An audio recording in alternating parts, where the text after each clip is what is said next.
Alright, so if you're watching this, this is the championship game for Season 3 of AI Survivor. We have 6 AIs who have made it here. I think we have a really strong field, so just to go around and introduce them one at a time. Up here in the north, at the 12 o'clock position on the map, we have Mansa Musa of Mali. Mansa has won both of the games he appeared in, so he has gone first place in his 2 games. And he has pretty much lived up to his reputation of being the strongest economic leader in this game. So then, if we circle around this round Pangea map, we have Pakal of Pakal of the Mayans, and I will probably misspeak that a number of times, Mali and Maya in this game. He's also one of the best economic leaders in this game. He's gotten kind of a circuitous route here. He's finished second in a couple different games. He finished, I think, third in his opening round game, then made it to the wildcard game, finished second in kind of really weird fashion in the wildcard game, then finished second again in his playoff game. So, yeah, it's been kind of an odd path here, but the map sets up pretty well for Pakal, and we'll see what he can make of this game. Down here is Kublai Khan of the Mongols. Don't be fooled by the yellow borders. It's just to help tell them apart a little bit more. Kublai Khan's had a pretty good run as well. He finished third in his opening round game, then went to the wildcard game and won the wildcard game, then finished second in his playoff game. So he has a first place and a second place finish in his matches thus far. For whatever reason, Kublai always seems to be overlooked in this competition. He generally doesn't get a lot of picks, and that's true in this championship. But this is his second year in a row he's been in the championship game, so he's doing something right. Pakal was also in the championship game last year, and Mansa Musa was in the championship game 2 seasons ago, so this is also his second trip there. Kublai appears to be missing units. I don't think so. I don't think so. Are we seeing, is it that he only has 2 archers instead of 4? Maybe that's it. Yeah, he seems to be missing 2 archers, so we'll just pop those in there. I don't know why he's missing archers, but good catch. Fortunately, it's an easy fix. All right, there we go. I don't know why he had 2 fewer than anyone else. Anyway, continuing along here, we have Julius Caesar of Rome. He has also been one of the more dominant leaders in the competition this year. He has also gone first place. He had some difficult path to reach the championship, though. He almost lost a cultural victory to Elizabeth in the very first game he played in the opening round. He managed to kill her take one of her legendary cities about 5 turns before Elizabeth was going to win the game by culture, so that was pretty impressive. But yeah, first place in the opening round, first place in his playoff game, has been very dominant thus far. And he does have iron near his capital, like everyone does in this game. It's a mirrored map, so we'll see what he makes of that.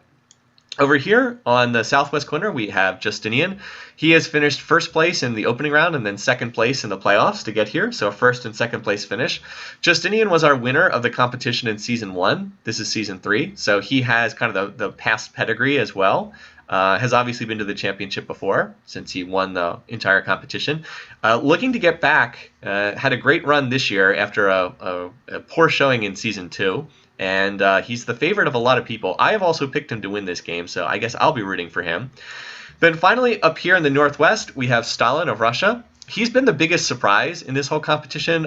All 5 of the other leaders have had really good past runs. Stalin, not so much. Did make the playoffs in Season 1, but didn't really do anything to make it there. This year, though, he's finished first. So we have 3 different gold winner leaders. We have Mansa Musa first, Stalin first, and Caesar first. That's really quite rare. We haven't had anything like that in past seasons. Stalin has just been basically killing everyone. He has 6 kills in his first 2 games, 3 kills in the opening round, 3 kills in the playoff game. Same thing for Julius Caesar, 3 kills in the opening round, 3 kills in the playoff game. So yeah, he's a bit of a surprise. I'm not sure if he's quite as strong as some of these other leaders, but he's going to be a tough out given his past history in this game. And as was pointed out in some of the comments, we have first Rome in actual Rome, we have second Rome in Byzantium, and then we have third Rome in Russia. So should make for a fun game. Let's go ahead and let's get started.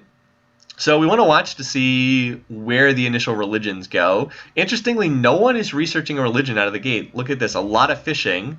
That's logical because everyone has these seafood resources at the capital, but lots of focus on fishing. And then Caesar, who starts with fishing, is going for bronze working. Only Mansa Musa is going for an initial mysticism. All right, so we're going to watch to see where the settlers go in that case. If you watch the archer, like if you watch these archers that are away from the cities, that's where their settlers are going. So look at this. Pakal is going towards Mansa.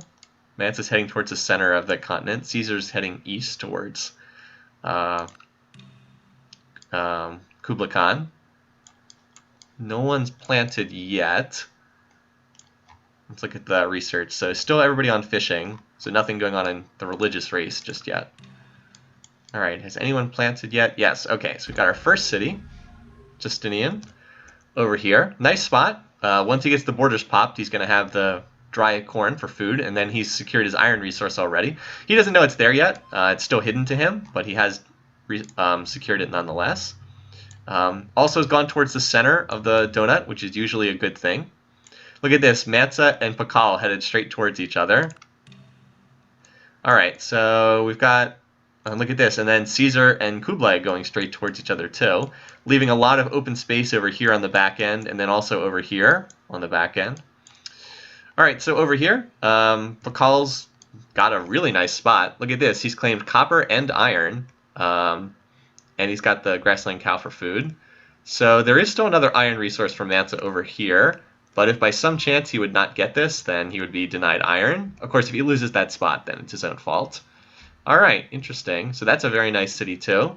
And over here, we haven't seen anyone found yet. Kublai and Caesar really, really searching out over there for their particular city spot. Mansa, yeah, and so he is going for religion. It looks like Mansa and Justinian are going to get the first religions based on what we're seeing. Pakal, oddly, not going for an early religion. Kind of weird. Stalin's got a nice spot too. Ivory, that'll help him with early happiness. The AI often struggles with happiness early on, even with all their cheats. So that Ivory is nice. And the Pigs resource provides food, lots of hills. That's a great city for the AI. Mansa is now very close as well. Look at this. These guys are 1, 2, 3, 4. I guess they're 5 tiles away. So be interesting to see who claims this territory, like right here, and who goes for that gold resource. Mansa needs to expand borders, but once he does, double food resource. Also claim the early ivory, so that's nice for him. All right, so and then Caesar and Kublai plant their cities as well. Really sweet spot for Caesar.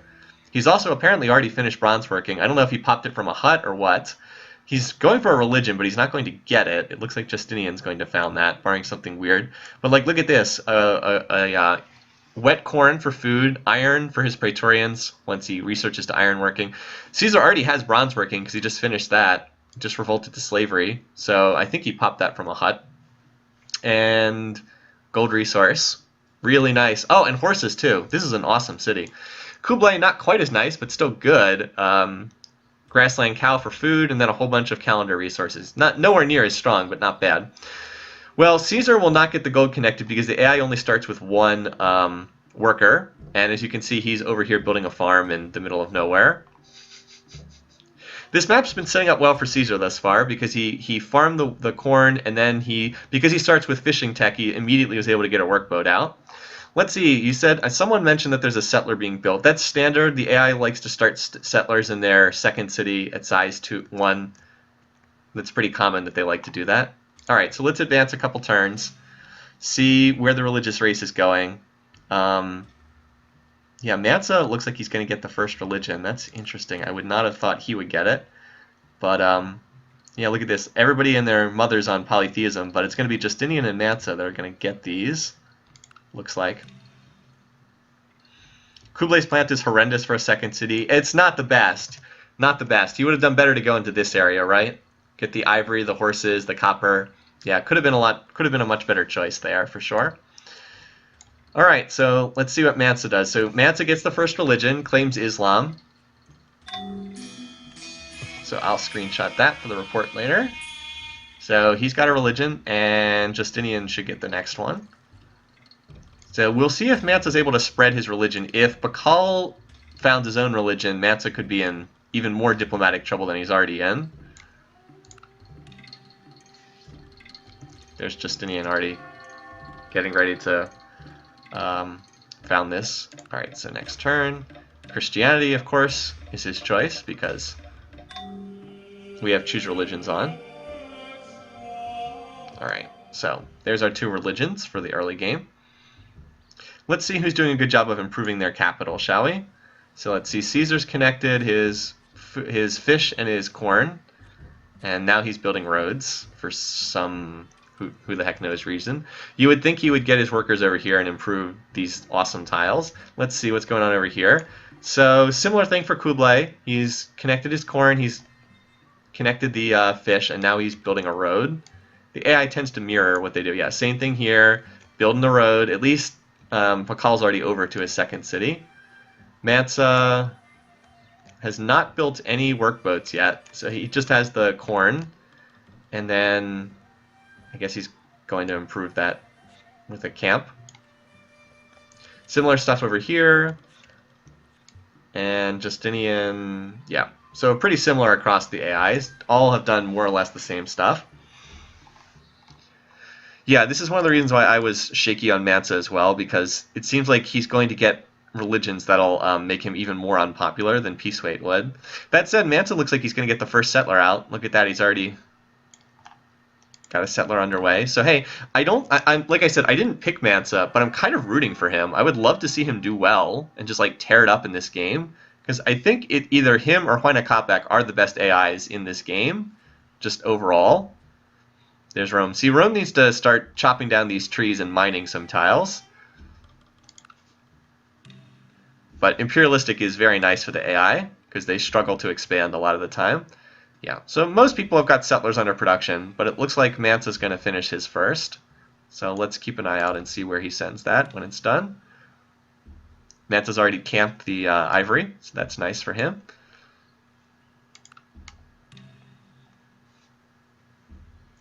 Okay, this is really questionable. What is this? I don't know if you can read that, but Pakal built a cottage on his cow resource while he was researching animal husbandry, and now he's just going to immediately put a pasture over that. The AI is really dumb sometimes. I don't know what to say. AI is really stupid. Hopefully Caesar's smart enough to mine his gold resource. He is correctly farming the food tile first. I don't even know why he's building another workboat there. Whatever. It's the AI. Anyway, so Mansa's got his settler done. We'll keep an eye out for where he's sending that. Inland, it looks like. Also, there's a ton of barbs on the map already, which is no surprise, right? No barb cities yet, but a lot of barbarians in the middle of the map, because it's deity difficulty. Let's see. Stalin's got a settler in production. So does Justinian. Caesar's almost got one done. Kublai is very slowly building one in Beshbalik. I don't see one out of Pakal yet. He should probably start one. He's been focusing on building up his capital, it looks like. Alright, here comes Mansa. He's probably going to settle in this region. He's doing a good job of pushing towards the center of the map, though. And a lot of people are on bronze working now, which is a good tech for most of them. Yep, so Caesar, to his credit, is connecting his resources here. Here goes his settler. So his settler's headed west into this area. You know, if Caesar gets both gold resources, that would be really sweet for him. Anyway, here's Mansa's third city. Positioned in a spot where he can claim copper after borders expand, a wet rice for food, and a grassland cow. So that's a great city, too. Religion's already spread here, too. This is one of those things where you found a religion and you found a city and the religion spreads on the exact same turn. Kind of weird how that can happen sometimes. Yeah. Barbarian nation. We'll see. The barbs will stick around for a little while. I'm sure they'll be around for about the first 120 or so turns in the game. So now we'll watch where Caesar's settler is heading. He looks like he's headed over here to this resource cluster. This resource cluster is exactly halfway between Justinian and Caesar, so they both have pretty fair claim to this. It's always interesting to see who gets what. And who's got the next settler coming out? I think Stalin just finished one. Or not. I thought he was working on one. Well, we'll keep checking in. Alright, so Caesar doesn't go for the coast. He goes for this area in the hills. A little low on food, but it does have the sheep. I would not have picked this spot if I were Caesar. But who knows, whatever. At least he has his gold resource connected. Kublai is still building this settler in that size 1 city. I mean, I guess it allowed his capital to develop a little bit more, but he pretty much just grew his capital into unhappiness. Let's see if he's smart enough to go grab this. Oh, so good question, Philly DDD. There's no stone or marble on this map, so that's kind of a buff to industrious civs, because the wonders are slow to build for everyone. So yeah, no stone or marble. Good question. You guys probably noticed. All right, so Stalin's back on the settler now. He stopped for a second. I think Justinian is the only one with a settler done right now. I'm also trying to keep an eye out to see if anyone goes for that third religion. I expect it'll be Pakal, but maybe not. Also, if anyone goes for ironworking. Alright, so Justinian heading further towards the center of the map. Kind of beelining in that direction, actually. So yeah, that might delay monotheism, because one of the reasons why they typically go for monotheism is they have like a stone or marble to connect. Alright, so double food bonus, but in the second ring. So a little slow to get started, but another ivory resource, or a ivory resource. He doesn't have one connected yet. This is typical AI stuff. Instead of chopping these forests and getting good early return, the AI is building way more farms than it could ever need. So that the city, which already has ridiculous amounts of food, like you have a 5 food, a 4 food, and a 6 food tile. Why in the world you would need 3 food farms is beyond me. But whatever, the AI loves to build its farms. Let's see if anyone's on a wonder yet. Doesn't look like it. Oh, yes, as I say that, Stalin is working on Stonehenge. And let's see who has a settler out. So Kublai has one wandering around. Caesar does not, that's a worker. And here's Stalin. Okay, so Stalin and Kublai have settlers out right now. There's a very small chance this settler could die if there's a truly horrible dice roll. I don't expect that to happen. Yeah, it only did 0.4 damage, but it could have happened. So third city for Stalin doesn't claim very much territory. It's a pretty good city with the pigs for food and the horses, but it's only 3 tiles from St. Petersburg. So like I said, doesn't really grab a lot of territory. And this is where Kublai probably should have gone with this second city. Pigs, horses, ivory, good spot. Good decision. How about Pakal? Does he have a settler out? Yes, he does. He's often been slow to expand, but fortunately for him, not that slow to expand. Looks like he wants this. He's probably going to found either on this tile or this tile. One of these two, I expect. Let's see. Nope, I was wrong. He planted on the ivory. I'm curious as to why he did that, but okay. So here's something that I was not expecting. Caesar going for monotheism. That's going to give him a different religion than Justinian, and that means my plan for the game is not going to happen. I had Caesar and Justinian being buds the whole game due to religion, so that's not going to happen. Is there a city on the coast between Stalin and Mansa? Yes, there's a Barb city. Ah, good call. So we have a Barb city here, and a very good one. That's going to cause trouble for Mansa for sure. So if we want to zoom out and get like the larger picture right now, middle of the map is still very open. Not good for Mansa that he's got that Barb city to deal with. That's a place he probably would have been claiming. All right, so interesting. So, oh, the Stonehenge race is on. It looks like Stalin's going to win that. And Caesar, I think, is the first one to go for a 4th city. I think he's the only one I see with a settler. Also, he's going to get religion to pop up over here in Antium in like 2 turns. Olmec claims... Oh, you're right. Yeah, that's really key. Thank you, Burninator. So there's the Stonehenge build. That's a good wonder for Stalin, though. He has trouble expanding borders. With him being industrious, it's a pretty cheap wonder to build. It'll get him a great profit in 50 or so turns. And it really accelerates the development of these little cities. So it's probably worthwhile for him to stop and take the time to do that. Stalin's been improving his capital well, too. Look at all these improved tiles. He's got several of the hills mined already. Yeah, he's done a nice job down there. And in the meantime, so the next thing we're going to see is Caesar popping his religion. So he went for Buddhism just randomly. I don't think Rome has any preference for any one religion as far as how it's set up. And he just finished another settler, so we'll keep an eye on that too. Yeah, but that means the friendship I expected to see between Justinian and Caesar is not going to materialize. So my prediction for the game is already been thrown off a little bit. Mansa is working on a settler. Pakal is too. Does Mansa have an... All right, he doesn't have a metal yet, but he's going to connect it there. He's also cottaging his iron, but of course he doesn't know the iron's there yet. All right, well, if you've got Caesar, that's a good sign. He's already going for iron working.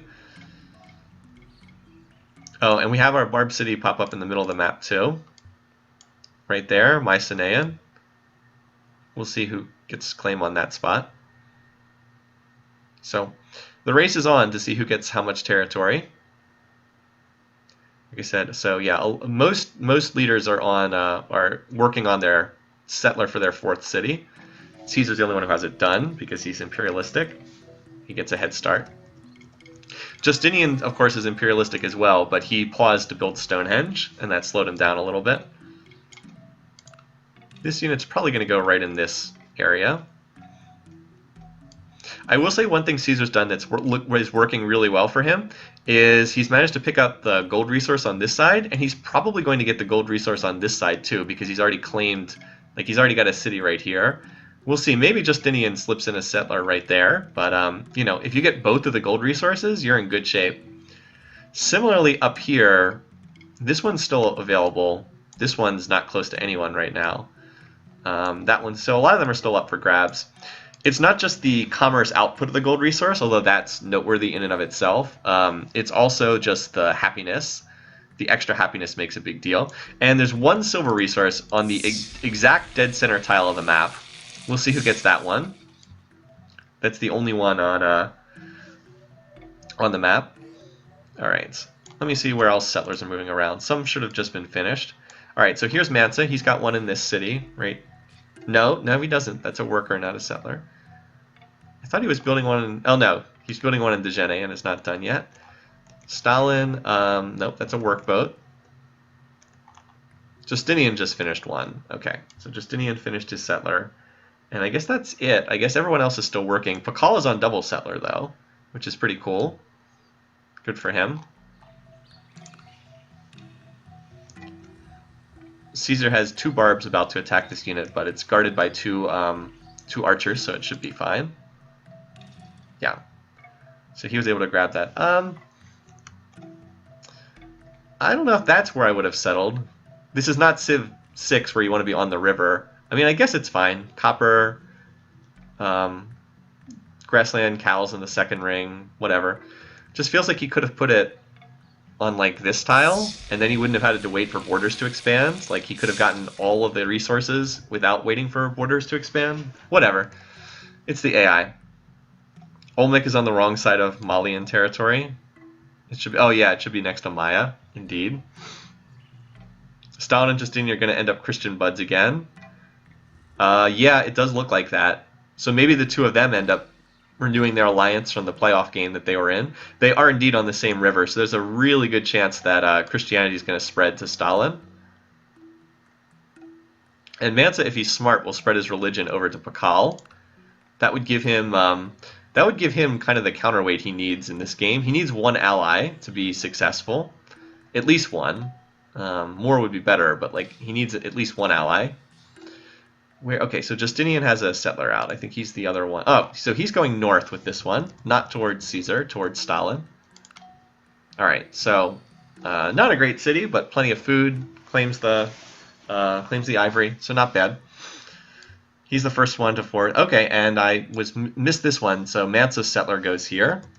Mansa has gone completely towards Pakal. He has not settled towards Stalin at all in this game. Maybe he's spooked by the presence of that Barb city, but he's also out to 4 cities as well. Pakal's building the Great Wall. So center of the map's still very much open, and we'll see where... And a lot of the seacoast is open too. Like there's room for cities up here. Rome's building missionaries. I wonder if Rome will spread his religion over here, because it certainly looks like Kublai could pick up his... You know, we could see these alliances from past games, right? Because Stalin and Justinian were in a playoff game together, and they might get a religious friendship. Caesar and Kublai were in a game together. They might be religious friends. And then Mansa and Pakal were in a playoff game together. They also might be religious friends. That would be pretty funny. Yeah. If you want to just get a quick look at Diplo, Mansa's already, yeah, so this is why a lot of us haven't picked Mansa first to die. He's already the worst enemy of 3 different leaders. Justinian's the worst enemy of Mansa. That's weird. Okay. The real Holy Roman Empire, yeah. And so otherwise we'll keep an eye out for more settlers. I'm trying to see. I think Pakal's got, yeah, Pakal has one. Pakal's been like one of the last ones to expand at each round of like expansion here, but he has been getting cities out. So to his credit, he's at 4 like everybody else. Kublai is actually the slowest to expand, which is not like him. Usually he's pretty aggressive about it. He doesn't appear to have a settler in production. Oh, he's got one in production at Beshbalik. Boy, his mistake has been building settlers out of Beshbalik. That is not the city he should be building them out of. Oh, and Stalin's a little bit behind too. Yeah, he's been slowed as well. I'm not exactly sure why. But to no one's surprise, Mansa's first in score. Caesar also about to get iron working. So we will have early Praetorians in play once again. Caesar on double settler as well. Looking sharp down there. Mansa looking pretty good too. It's just his diplomatic situation is so bad. If Rome gets the Praetorians out, Rome will be the strong favorite to capture this city, just because Praetorians will chop right through those archers. I'm kind of wishing I had picked Caesar right now instead of Justinian. Alright, so there it is. There's Pakal picking up Mansa's religion. Could be big. Will definitely help Mansa diplomatically. Let's see what that does to his relationship with Pakal. So he's cautious. Pakal, where's his? Still just cautious, but that brothers and sisters of the faith will build over time. Yeah, Mansa, his diplomatic situation is just so bad. Yeah, and Rome's on double settler down here. Actually, I think Rome just finished one of them. Did Rome finish one or swap off one of them? Nope. Nope, Rome just finished both of them, so we'll see. See how aggressive Rome gets here. Alright, and that's 50 turns. So let's do our stock of the game. 50 turns in. Okay, I can't... It's a little harder for me to do my normal zoom out map of the game, yeah. Because this is kind of an oddly shaped map. Alright. That's what happens if you zoom out too far, by the way. So let's drop the interface so I can get a better screenshot. So this is our overview right now. In terms of score, Mansa's in first, to no one's surprise. Tearing it up as usual. Getting ready to expand again. Has converted one potential ally. Pakal's on the Oracle over here. Justinian's doing pretty well. So like he's kind of like sealed off a little bit of territory if I zoom out. Like I feel like he's kind of like sealed off this territory, not to repeat myself, but that's what it looks like. Caesar still has a lot of room to expand because Justinian has not sent anything to his southeast yet. I think Caesar's also the favorite to get this.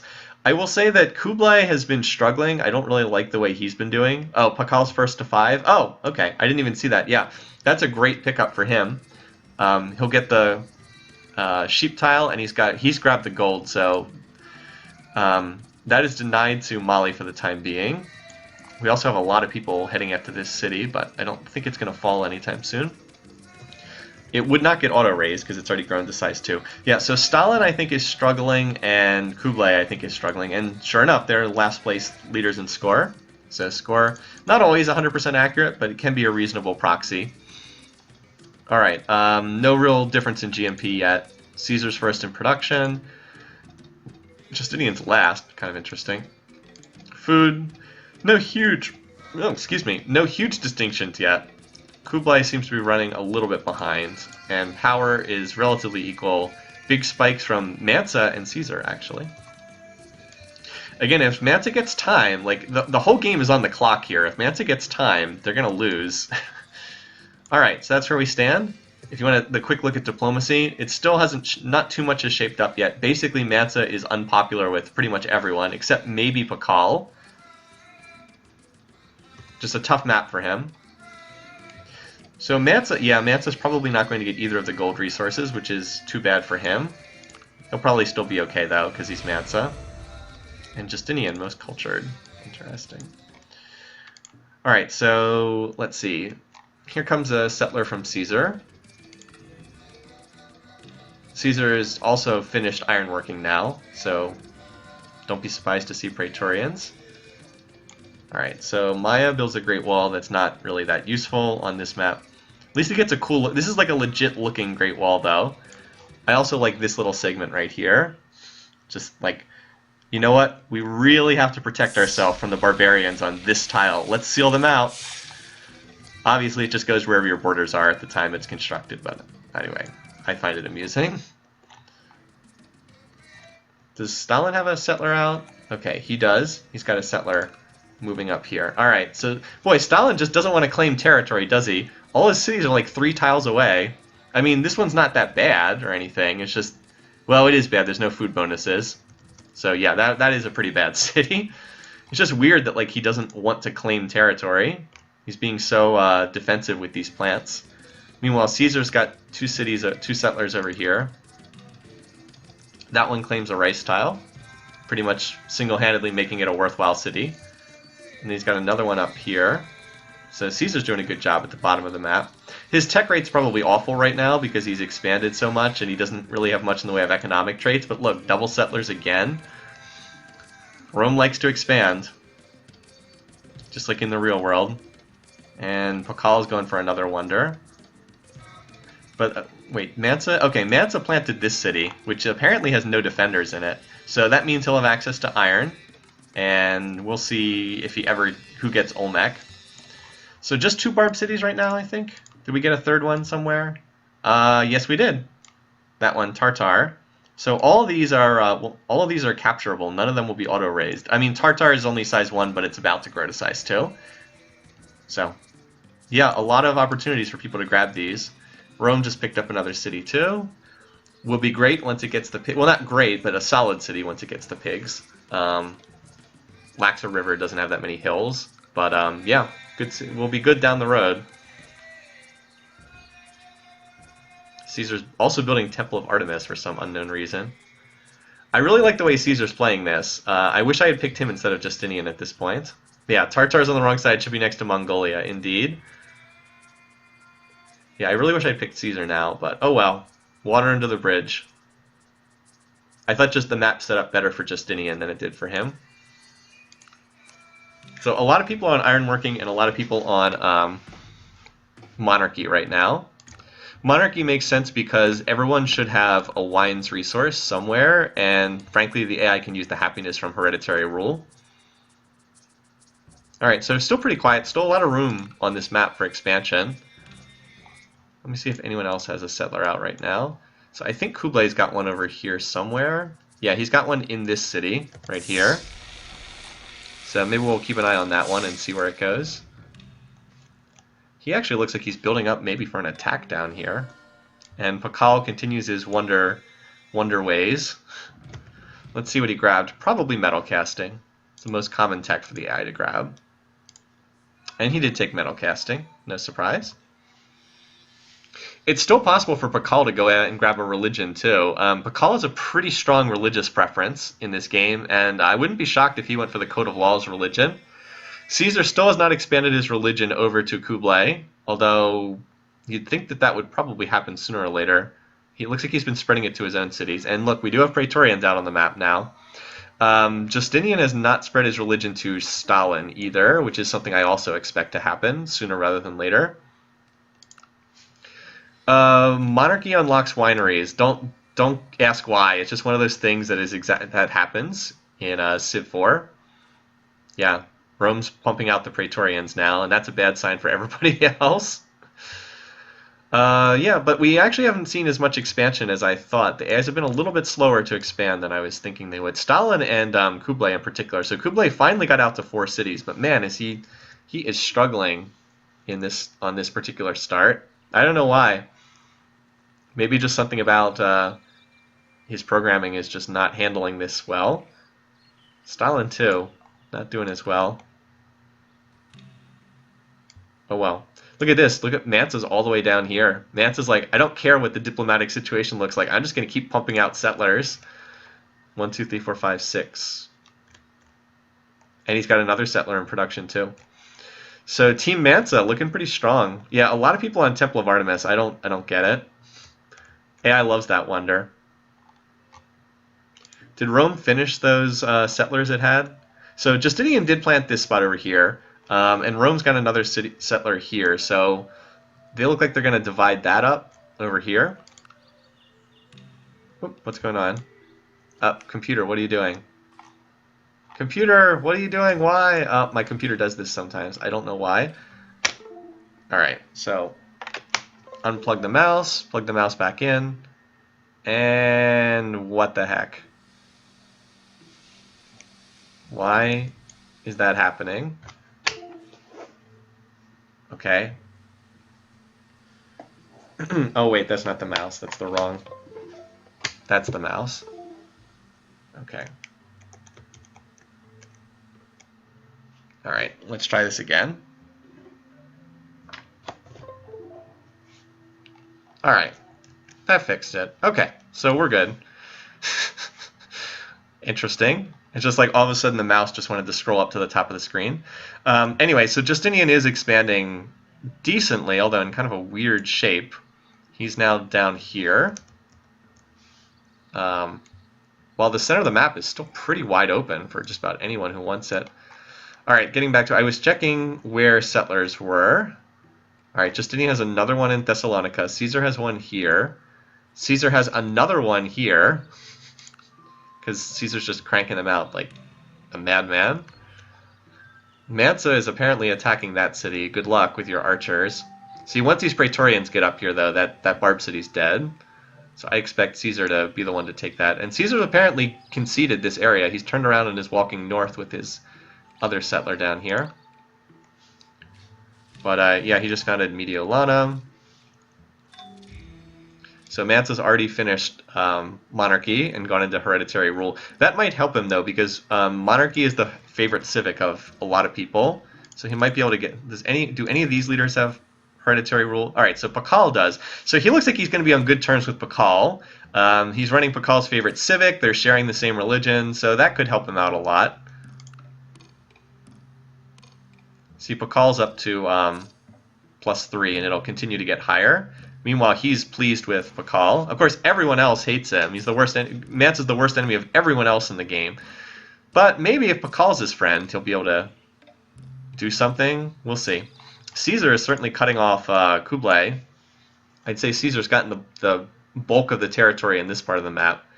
And Stalin has slowly expanded, so he was struggling before. This getting out here to where Yaroslavl is nice. And Mansa's just like due south. He can backfill cities like here and here later if he's able to get the Barb spot.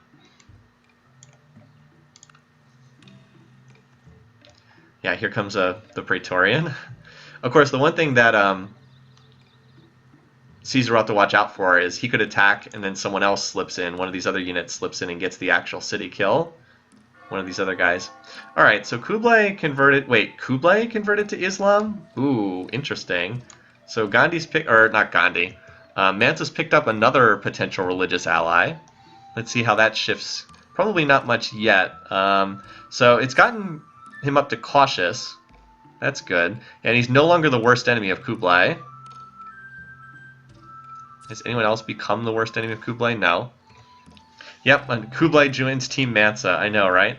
So that's pretty helpful. Over here, Justinian looks like he's going to get this spot. He is just attacking with archers, though, so maybe not. I guess he's not attacking yet. I don't know where this Praetorian's going. I guess it's not going to the Barb City, though.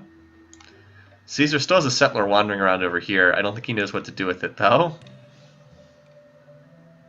Turned around and walked back into his territory.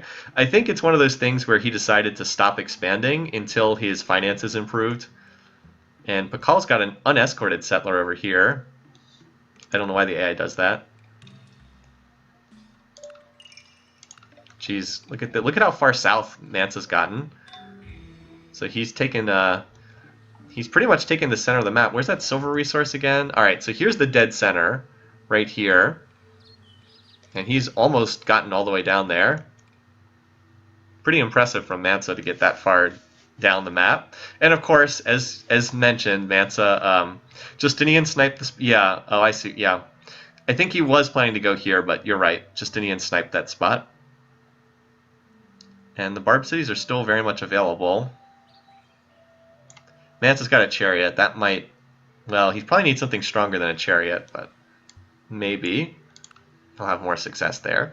The AI does get big combat bonuses against barbarians. I still don't understand... Oh, so who ultimately got the Temple of Artemis?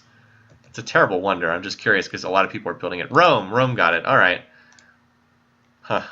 So you got a free priest. Well, that free priest will probably... well, he'll get either a merchant or a priest out of that. And I guess it was in this city. All right. Yep, there it is. If you're curious. That's the Temple of Artemis right there. A little bit fancier than the barracks and the granary and that huge monument. Oh, hello, Axeman.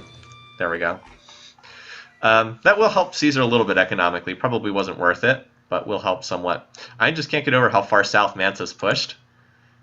So now we can get border tension with everyone else. That's an early construction from Pakal. And Caesar's now in hereditary rule as well. He does have wines. So Caesar has a lot of happiness resources. He's doing well there, plus a religion. Over here, Pakal now has a Hulkin randomly over here. So the map's mostly full at this point. Pretty close to it. So let's go ahead and reveal the map so that we'll get notifications if wonders are built in any of these cities. Kublai is finally out to 6 cities. He's mostly out of room to expand, though.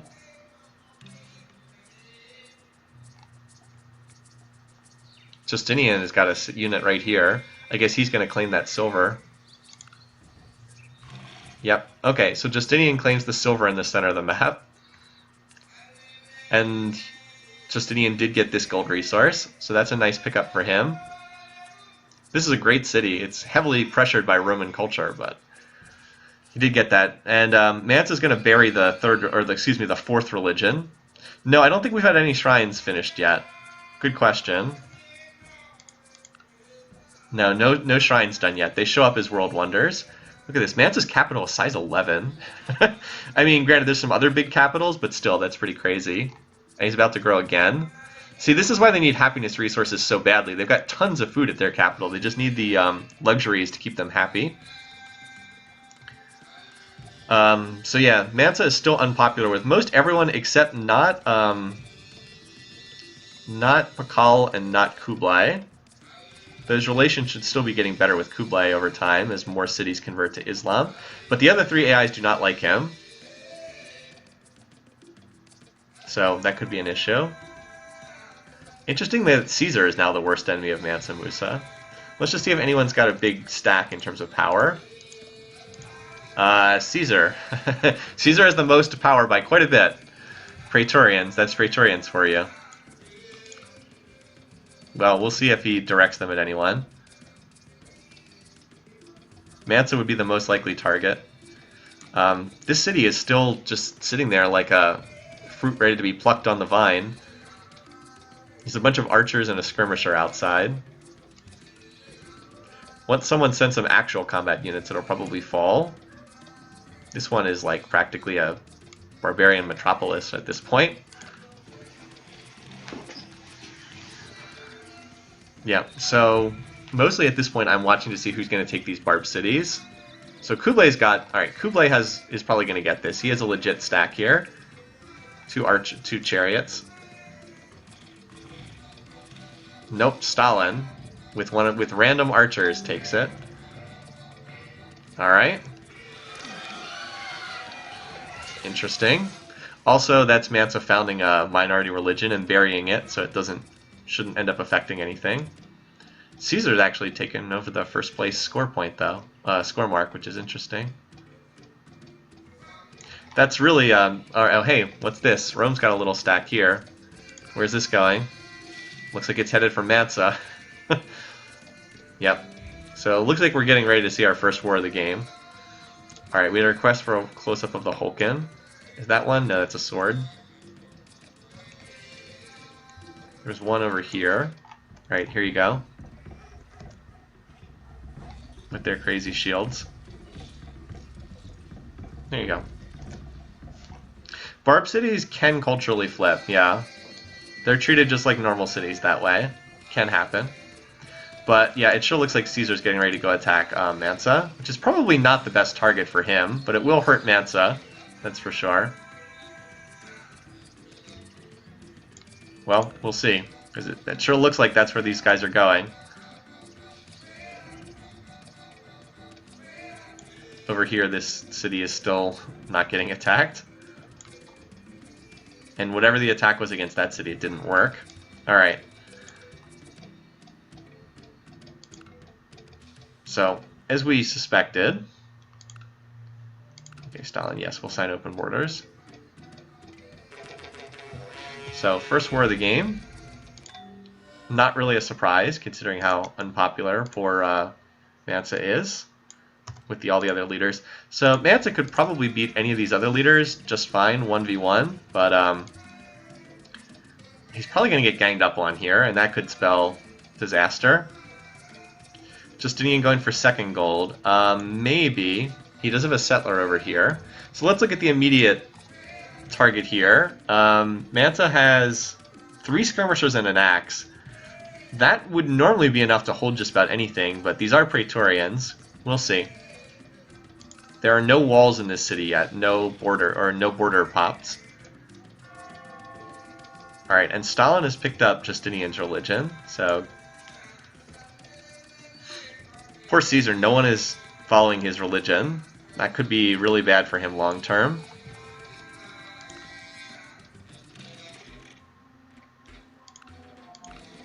Alright, so at this point, Aldeghost is just surrounded. What's that? Mansa founded another religion? I guess that's the theology religion. Oh, he's making sure no one else will get a religion in this... Yeah, so he probably used a great prophet to pop that or something. I guess he's just making sure no one else is going to get any religions. So if all these units attack, they'll probably capture this city. Didn't you just ask me? Oh, he asked me to stop trading, and then he asked me to join the war, and I said no. Poor Mansa. Look at that. War, worst enemy, worst enemy, worst enemy. So these guys did attack. They killed some of the defenders, but there's still an axe and a spear and a... Yeah, I don't think this is going to work. That's a lot of great prophets. 2 of them born on the same turn. And Pakal also built the Colossus. No, he beelined it? Okay. He beelined theology. Okay. So yeah, Caesar has actually come up short in this first attack. And that's without city walls or any cultural defenses. Just difficult to dislodge skirmishers in a city on a hill, as it turns out. Although his follow-up might get through. Look at this. He just promoted one of those Praetorians to City Raider 2. He's about to promote one to City Raider 3, which is just silly. Actually, no, I think he's going to get this, because Caesar moves first before Mansa, so he won't be able to move that skirmisher in time. Yep, there it is. So the first Malinese city has fallen. Man, Praetorians are so good. Oh, and over here we had... Okay. Okay. So that's a pretty good pickup for Justinian, and he does still have that settler hanging out over here. Although capturing that city maybe makes it illegal for him to found this. No, he could go on this tile if he wanted to, or on that tile. So yeah, Caesar just punched right through and took that. Now the only remaining Barb city is this one up here, which Mansa's working on with axes. But it looks like he came up short. Boy, there's some promoted defenders in that city. Alright, so yeah. I think Mansa will be okay for the time being. The problem is the odds are pretty good that someone else is going to jump into this. So here's how people feel about Mansa. Justinian's annoyed, Stalin's annoyed, Kublay's cautious, and Pakal's pleased.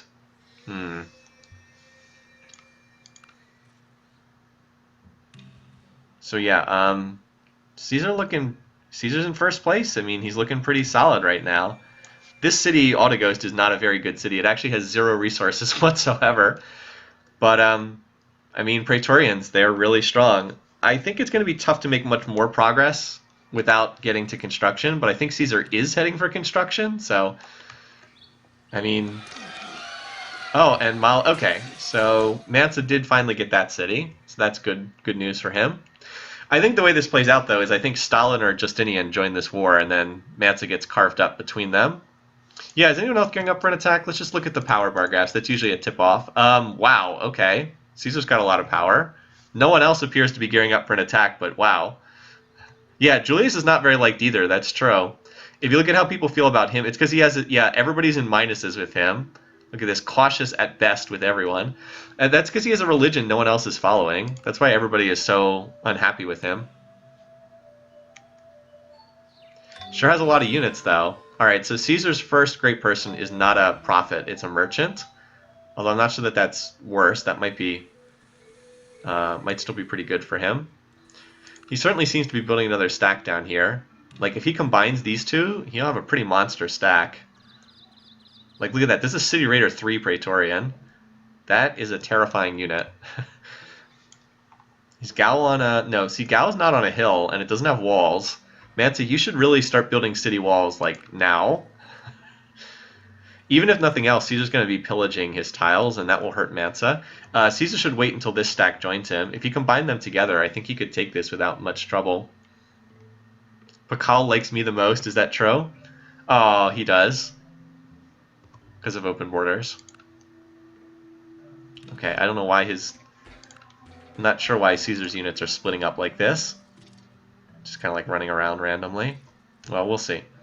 Mansa has now built enough units to counter that he's probably okay until catapults get on the scene. But unfortunately, catapults will be on the scene very soon. Caesar is pillaging some of his cottages, though. Look at this, he's tearing up the... Oh, hello. Well, that was unexpected. Well, that might just shift this game on its heels. Kublai is declared on Caesar, as Pakal builds another wonder. Wow, didn't see that coming. I wonder if Mansa bought him in. Nope, Mansa didn't buy him in. He's got a legit stack down here. And Ravenna is dangerously exposed. Yeah, see, all of the Roman units are way up there in Mali right now. This city has, like, one defender, or two. This was a well-timed war, I think, from Kublai, because he's going to get Ravenna for sure. I think the main effect from this, though, is Caesar is probably not Caesar's probably not going to send units against Mansa. He's probably going to stop sending them north and send them east into Mongolia. Mongolia's power is not nearly as high. Yeah, this might have been a mistake by Kublai. I know I just said it was a well-timed war, but that might backfire. Oh, and I need to add the counter. I'm sure you guys, thanks for reminding. Oh, wait, no, I did. It's at 2. My bad. I already did that. Yeah, Ravenna had no chance. But Kublai's now going to have to deal with Praetorians, and that could be a mistake.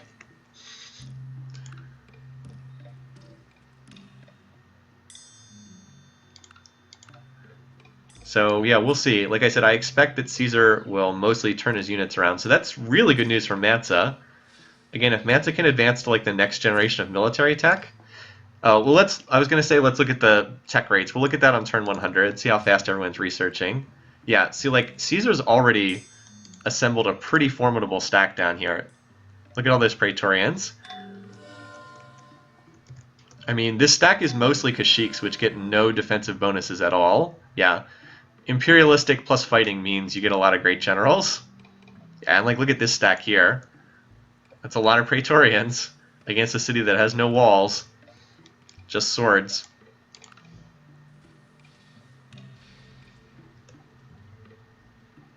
So all of those Praetorians attacked and won. Now they're going to promote and attack again. It's just the City Raider promotions are really, really difficult for the AI to deal with. I don't think the attack on New Sarai is going to work, but I think Ravenna is definitely going to get recaptured back. If not on this turn, then soon. Well, Stalin's building more wonders. And Justinian is taking the score lead. He's, like, quietly building his strength. I like the way this is going. I have Justinian winning this, so I'm happy with the way he's going. And look at this, Mansa's like, well, Caesar, if you're going to walk down there, we'll prepare a stack with catapults and get ready to take that city back.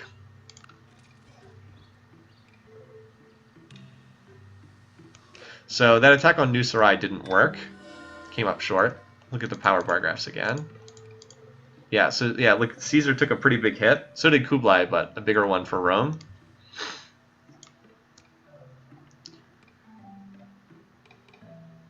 Interesting. And now Justinian's on construction too. Here comes Mansa trying to take back Autoghost, which is not very well defended. Oh, turn 100. So yeah, that attack by Kublai kind of threw this game off. Did Justinian get the silver? He did. And Kublai is now converted to Justinian's religion. Interesting. Huh. Yeah, so there's the silver, by the way. So this is I have it as like a landmark. This is the center of the map right here. Interesting. All right, so Mansa has kind of survived the early turns. He didn't get this city back. Look at that. There's an archer with 0.1 health left. But I have to feel like when this stack gets here, with Caesar not reinforcing this city, that's going to be toast. All right, so bar graph time. 100 turns in. GNP. Pakal is taking the lead in GNP. Interesting. I wonder if that's research or if it's culture. Might be a mixture of both. Kublai and Caesar are down in the basement of that. Production's pretty close. Justinian's near the top. Kublai is down near last. It's pretty close, and then Kublai is struggling. Like, that's kind of the lesson here. Kublai is struggling. Power, we already looked at power. Culture, it's pretty close for culture. Interesting that Kublai, being a creative civ, is in last. All right, as far as beakers, Caesar's at 92, Justinian's at 73. All right, Justinian needs to work on his research. Kublai at 42. Okay, Kublai is struggling. Mansa 113, Pakal 149. So Pakal is the current tech leader, and Stalin's at 80. Yeah, right now Caesar is at war with Kublai and Mansa. Those are the only two wars right now. If you want to see, here's the matrix. You can see those are the only two wars going on. And if you're curious about the diplomacy, here's our quick look. Justinian, I'm curious. So he really dislikes Mansa. That's his most likely target. Justinian cannot declare war at pleased. I believe everyone else in this game can, but he's the only one who can't. So he could go after Caesar. He could go after Pakal. Go after anyone other than Kublai and Stalin. How about Stalin? He's pretty happy with... He doesn't like Mansa either. Just looking at the ones who are not committed. And Pakal's pleased with everyone. Now, he can declare war at pleased, but he's a lot less likely to. So Pakal is probably going to sit there and continue building for the time being. All right. Let's see if... Oh, Ravenna was taken back. Apparently it was taken back just on this turn. So Caesar's gotten his city back. Now Mansa's trying to get his back. Also, Caesar's got a decent-sized stack up there. Mansa Musa the Glorious. Yeah, Mansa's going to get Autoghost back. Pretty sure of that. Caesar should really sign peace with Mansa. Get out of this war. And Caesar has elephants as well. Everyone should have access to ivory, so...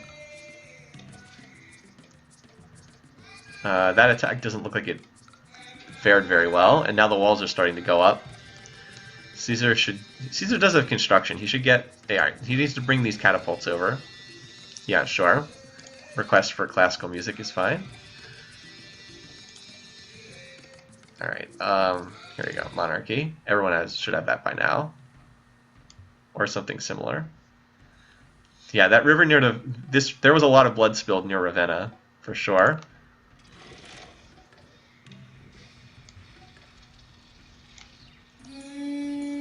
So that's key. Mansa signs peace with Caesar. So Mansa survived the first war. He did lose a city.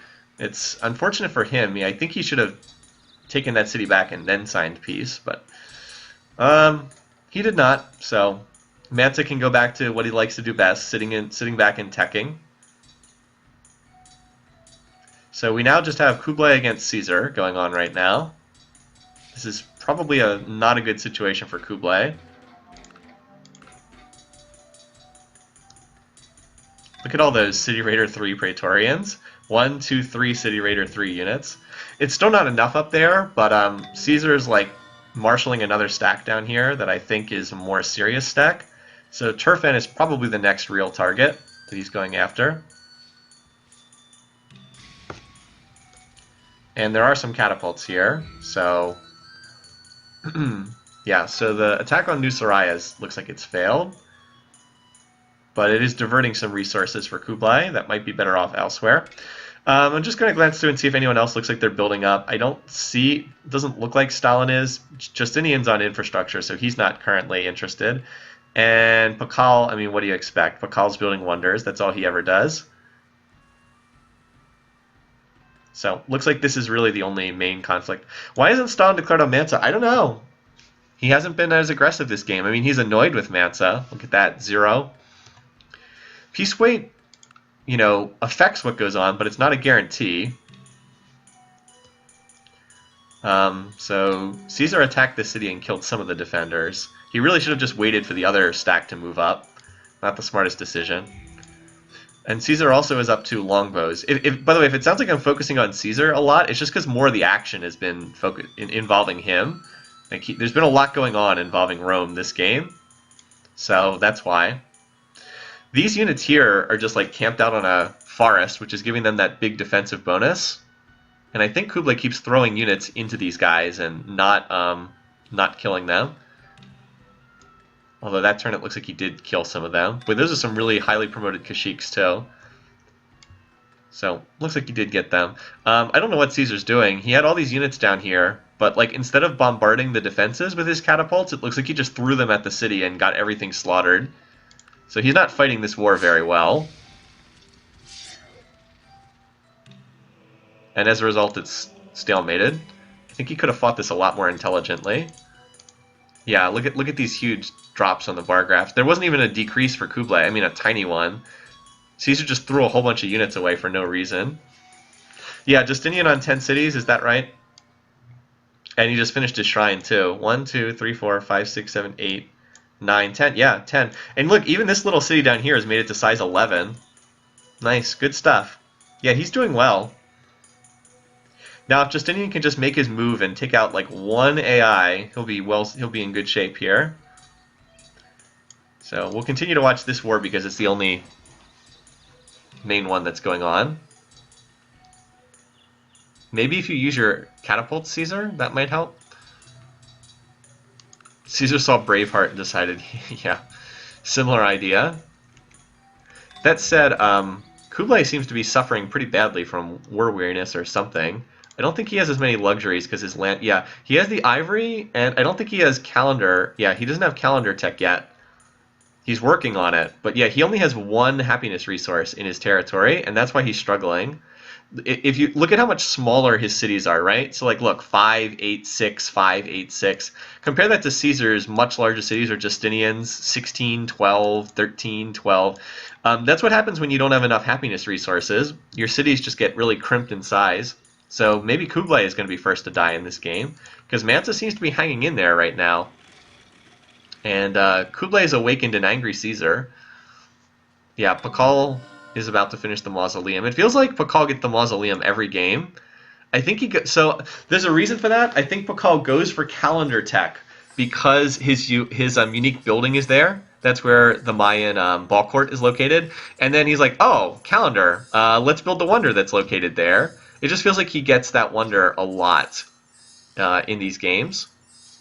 But anyway, so yeah, right now let me turn off the resources here. I think they just signed peace because all of Caesar's units got teleported back. Yep, alright, so that ends that war. So everybody's back to peace again. Inconsequential wars. The one thing we have to think about, though, is the clock is ticking to take out Mansa Musa.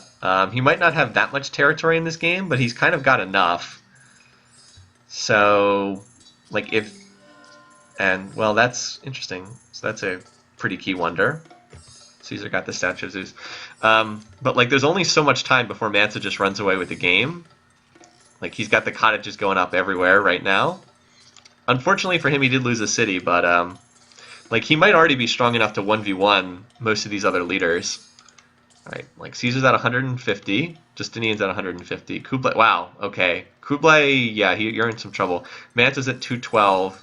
Pakal's at 234. But Pakal's already at 90% research. Mansa's only at 70%. So Mansa still has room to grow. And Stalin, 108, yeah.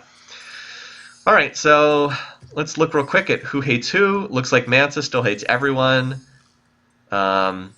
Except Pakal. Pakal and Mansa love each other. So that gives him one secure flank. That's pretty good. Maybe, yeah, Julius Caesar might have used an engineer for that. It's true.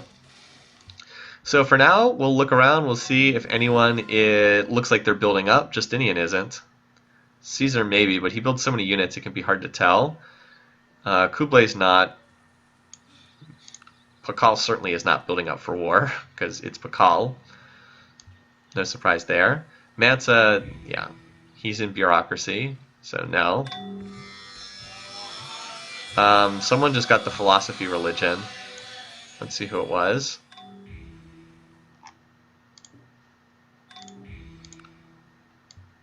Looks like okay, so it was Mansa Musa picking up yet another religion. And Pakal's going to build the Apostolic Palace for Mali. That's right. So that may give these two economic leaders the ability to shut down wars against them that they don't want to fight, which could be interesting.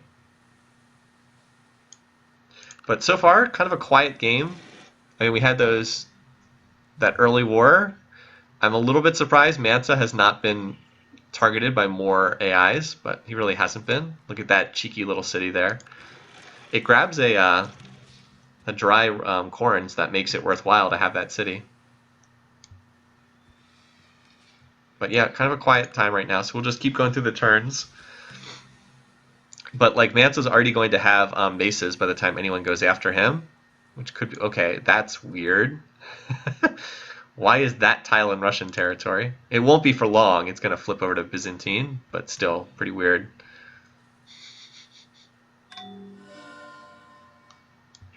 All right. But yeah, pretty quiet right now.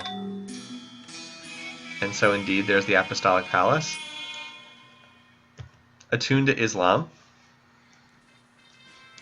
Justinian has a bit of a score lead, though, because he land grabs better than the other AIs. He could potentially get to guilds and do like a targeted war of conquest with cataphracts. That would be a pretty smart play on his part. We'll see. Long way to go yet. You think Julius is going to go back in, start another war? I wouldn't be surprised. He's not cranking out units in every city, though, so that's usually the tell that an AI is plotting war. I don't see anyone who looks like they're plotting war right now, for better or for worse. Look at this, Mansa's already on guilds, and Pakal's on divine right. Those guys are researching at a pretty good clip right now.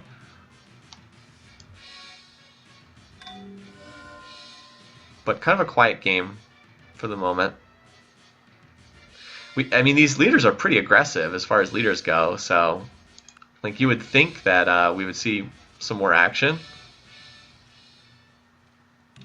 Sometimes we get long periods where just nothing goes on, at least in terms of action.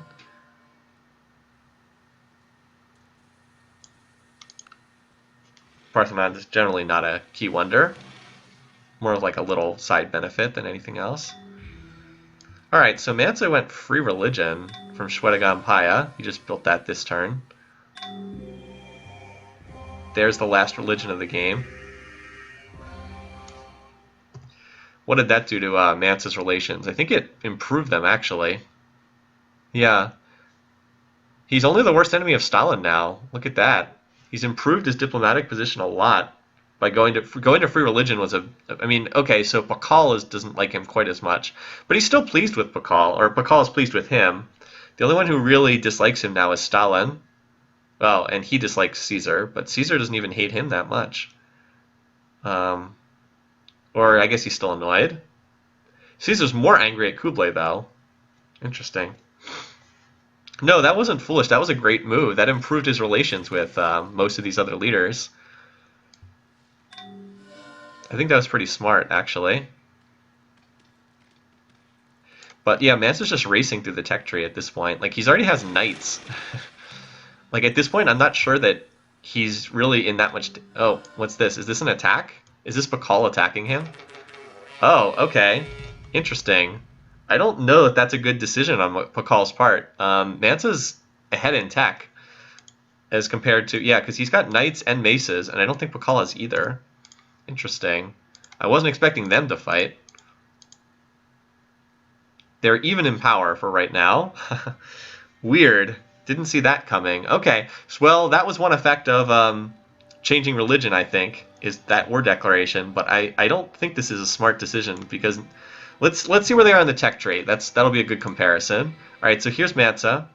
Out of military techs, he has machinery and civil service for maces, has construction, has knights. Lacks engineering. That's kind of the one military tech he's missing. So Pakal doesn't have maces yet, but he will soon. He does not have guilds. He is going for engineering soon. Interesting. Well, we'll see what happens. Gives us something to watch, certainly. So Dejene is not very well guarded right... Oh. Okay. And Kublai jumps in with a war declaration of his own. Well, that's trouble for Pakal. That's a lot of trouble for Pakal. A lot of trouble for Pakal. And it doesn't look like that was bought in. So Kublai's last in power. Note that Justinian and Caesar are very strong right now.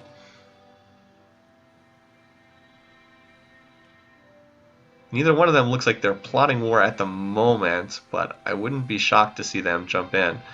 Alright, well, let's keep an eye on this attack at Dejene first. Mansa gets to move first, so he can reinforce that city before it gets attacked. Not the scariest invasion force, but Mansa should probably do something. He's got a... I guess this is his stack. He doesn't have very much in this city, though. A mace, 2 longbows, and a sword. If he gets... Oh, okay, here comes Pakal's larger stack down here. That said, Pakal might want to be concerned about all these units. I don't see any catapults with this force, so I think they're just going to throw themselves at Chichen Itza. No, wait, never mind. There must be a catapult that I missed, because I just saw it bombard. Yeah, there's 2 catapults. Oh my goodness. And then another war. Okay, and then just like that, the world exploded into violence. Now Caesar's involved, too. Jeez.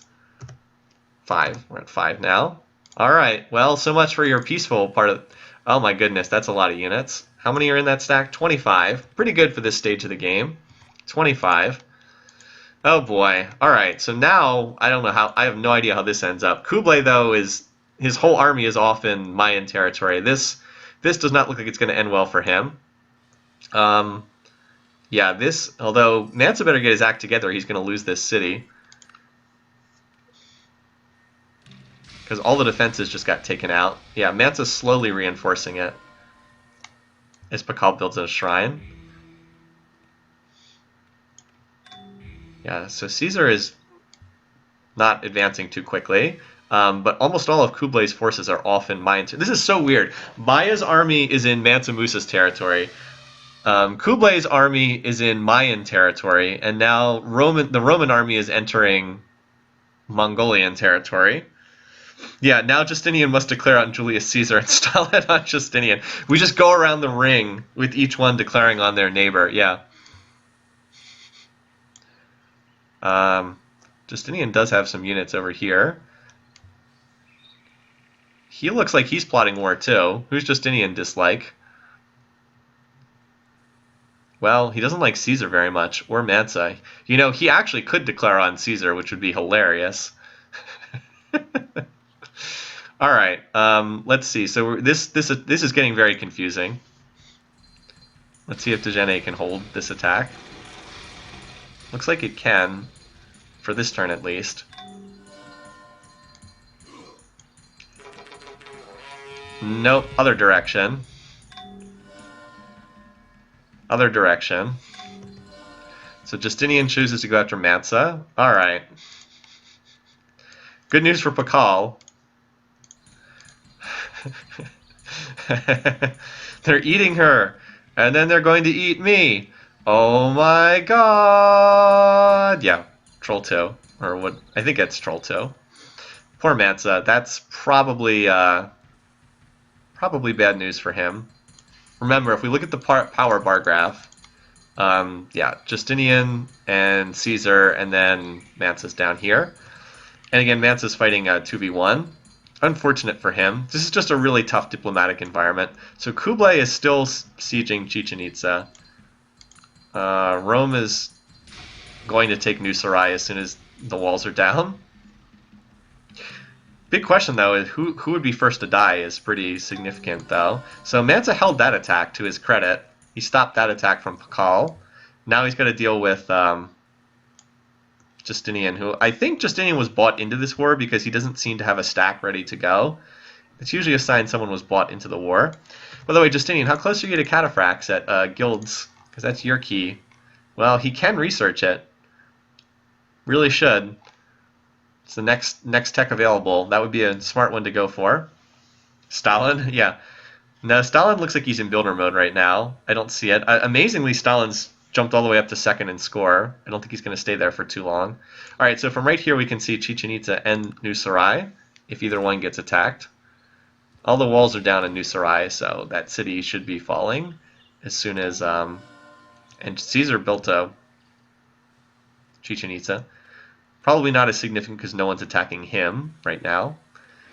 All right, so Justinian... All right, here's his stack. He's got about 20-ish units here. That should be enough to take Mansa City. With Mansa having to divert so many of his units up here to deal with Pakal. All right, let's see. I expect New Sarai. Yeah, expected that city to fall, which it does. I think Kublai might end up being first to die here. Because I think Mansa can probably hold on longer. But we'll see. Obviously, I want Mansa to be first to die since I picked that, but we shall see. Mansa's got pretty good defenses over here. I wouldn't say he's totally toast just yet. A lot of units there. Unfortunately, they're mostly city raider maces, which don't do anything. Yeah, so Mansa was just like, no. He destroyed Pakal's forces. Doesn't look like he lost that much either. Yeah, Pakal definitely got the worst of that. The problem for him is Justinian's really strong, and so is Caesar as far as power goes. Engineering will help, though. Engineering for castles would help. So yeah, I expect Kublai... I think Kublai might be the first one out here. And Caesar will be off and snowballing from that. Justinian, too, if he can take some cities. He attacked that city. I don't know that he managed to punch through, but he did kill some of the defenders. Boy, that's a lot of great general pop-ups. Over here, it looks like Kublai's attack came up short on Chichen Itza. Yeah, it looks like he did not manage to take that city. He had a pretty good stack, but it wasn't quite enough.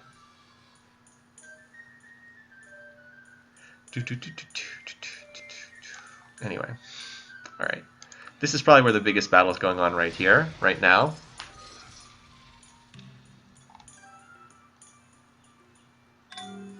Yeah, Mansa's, he's kind of holding the line here without... Oh, and he just started a golden age, jeez. Mansa's kind of holding the lines pretty well here. First against Pakal and then against Justinian. If he can get peace with Pakal, he can probably hold this for the time being. At least until Justinian gets guilds and has cataphracts. Meanwhile, Caesar looks like he's enjoying a much easier conquest over here. Look at all those Praetorians. All City Raider 2. And a couple that are City Raider 3. He's also pillaging as he goes.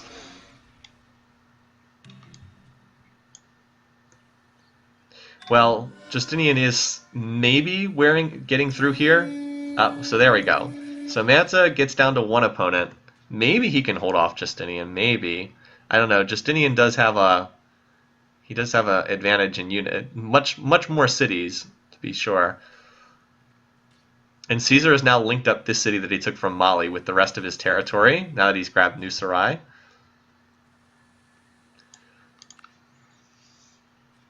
It would certainly be a big deal for Justinian to take this city and just start removing production centers from Mansa. With those reinforcements, I think he's going to do it. I think. We'll see. Could use some more catapults, though. What's Mansa working on? Divine... Oh, God. Why are you on Divine Right, Mansa? So here's Caesar's stack. As long as he takes out the walls of Turfan, which he is doing, he shouldn't have any trouble taking that city, too. Kublai just doesn't have enough territory. It's his problem. How many cities does he have? 1, 2, 3, 4, 5? That's it? That's not enough when you're dealing with Caesar. Not enough. Also, Stalin is in first place somehow in score. I'm not sure how that is. I think he's been building a lot of wonders. So yeah, Justinian is still stalled out here. Where are your cataphracts, Justinian? Mansa's been doing this. He's been holding them off. I think he did it. I think he stopped this attack, for the time being at least. How close is Mansa getting to rifles, by the way? Because once he gets to rifles, that's it for this era of warfare. He's still a ways away, but he's pretty much cleaned out all the medieval techs, so he can just go straight Renaissance. Now, it being Mansa, he won't beeline rifles, but I mean, he's got everything he needs for this generation of military tech. Yeah, oh, and Kublai's still at war with Pakal, that's right. Oh yeah, I actually did completely forget about that. Forgot that Pakal was still involved in this war too. Good news for Pakal, because he's fallen behind at this point. And Stalin is just doing his thing. Although he has a... I was going to say he had a stack there, but it's not that strong. He founded this little city here. Thanks for pointing that out. I just wasn't even on my radar. Yeah, Mansa appears to have held here. Justinian has a lot of damaged units. Unfortunately for Mansa, they're sitting on a forest tile, so it's going to be really hard to clean them out. Well, a lot of them don't get defensive bonuses, so maybe. Alright, we'll keep watching over here. These attacks at Turfan and Old Sarai. Yep, so Pakal should get that city quickly. What's going on over here? Still healing, it looks like.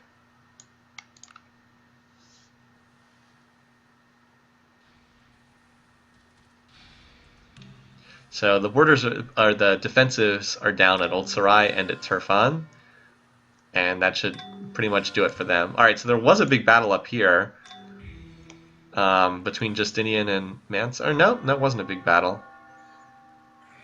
Just more great generals. Up, and that might do it for Mansa. Just one more war. Man, he has been fighting them off really well, but I think that's the one war too many for him. Stalin looks like he was bought into this war because he doesn't look like he was planning on fighting, but yeah, just too many straws on the camel's back. Stalin's first in score right now. We'll see if he stays there. It could prove to be a very well-timed war from Stalin, though, hitting Mansa at a time when he's pretty exhausted. So that's a double city capture down there, Turfan and Old Sarai.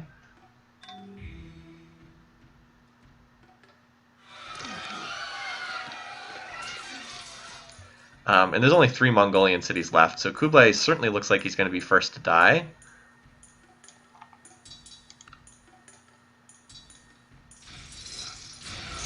Which is unfortunate for everyone in the Mansa Musa first to die category.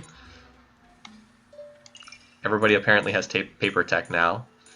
Mansa is still holding down here. He's done a remarkable job at that. But I don't know if he can hold multiple attacks at once up here. Caesar's like going right on to the next city. Ninghasia. That's a very well defended city for this stage of the game. Needs to get those catapults over. Alright, seriously, enough with all those war requests.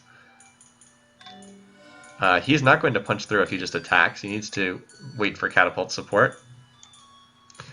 Yeah, this is a good time to check the power. Bargrass. So Stalin is clawed right back up near the lead. Pakal and Kublai are the ones who are trailing. If you're curious about GNP, Kublai is trailing. Everybody else is reasonably close. Why would we give the observer Civ feudalism? I don't see how that would affect anything.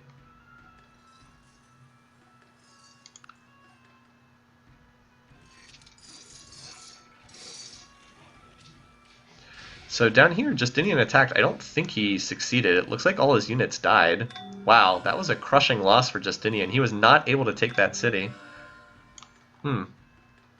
But look at this. Guilds. Ding, ding, ding. About to hit his key tech. Man, Mansa's defended himself super well here. Alright, so Caesar did what he should not have done, which was throw all his units at longbows in a city on a hill that had walls for defense. That was really stupid, and he just lost a bunch of units. If he had just waited the 2 turns for his catapults to walk up and start taking out the defenses, he would have been fine. But instead he just lost a ton of highly promoted units for no reason whatsoever. Alright, it's turn 150. Meanwhile, Stalin's working on the defenses of this city, so he's pretty much taken out the defenses here, which means that city will probably fall. Whereas Niani is still standing, amazingly. Yeah, see, that was a horrible attack for Justinian. Just lost a ton of units. Yeah, they, oh yeah, can they AP cheese them? Good question. Let's see where Islam is the religion. So Stalin, no. Stalin has the religion. Caesar, yes. He doesn't have it. Caesar's the only one I think who doesn't. Oh, and Justinian, yes. Justinian does not have the AP religion in any of his cities either. So yeah, they could do a stop the war with Justinian or Caesar, potentially. Okay, so let's look at the bar graphs real quick, because it's turn 150. GMP, interesting that Justinian's actually tops in GMP, although a lot of that's probably culture. Production, that's Mansa's golden age. It's funny he's leading in production by such a wide amount. Food, those 4 are close, and then the others are trailing. Power, we just saw that. Culture, Pakal apparently used a culture bomb somewhere. And we can go ahead and add medieval music since you guys asked so nicely. And by that I mean not very nicely, but... Alright, Stalin's on military tradition, and Justinian's about to get guilds. Let's see if he can capture this former Barb city up here. I think he can. With knights, he should be able to deal with that. Alright, so well done, Stalin. Like, staying at peace the whole game and picking just the right time to go to war. Very nicely done. Like, Justinian's been doing a lot of the heavy lifting in this war, but he's secured none of the spoils yet.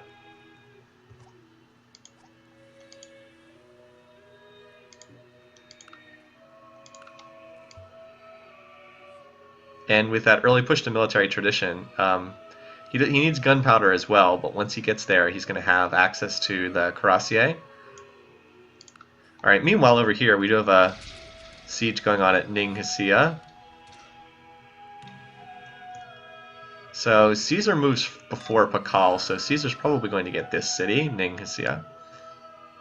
I just revealed the world map, so it looks like I was thinking the same thing. So Walata, oh boy, Walata is not very well defended at all. All of, it looks like all of Mansa's soldiers are down here fighting with Justinian, and Stalin's just quietly slipping in and taking advantage of that to grab some of these very nice Malinese cities. Yeah, because he just took out all the defenses. Oh, and yes, that city was taken by Rome, to no surprise. Pakal took out most of the defenses. Rome also has this city under siege. So Rome looks like they're going to get most of the spoils from Kublai, such as they are. Maya only has one city taken there.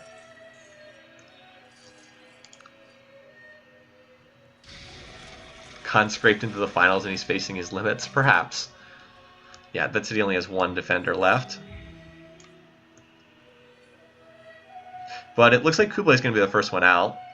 Somewhat to our surprise. Yeah, and now the cataphracts are on the scene, so probably spells doom for Mansa once large numbers of cataphracts are out there. Really tough to stop them in this era, well, in this era or any era. Is Justinian building some? He seems to be doing mostly grocers, but I imagine once he finishes them, he'll probably swap over. Alright, so that city's going to fall, Beshbalik. And then Mansa's going to lose another city up here. Oh, hello. Justinian with the snipe.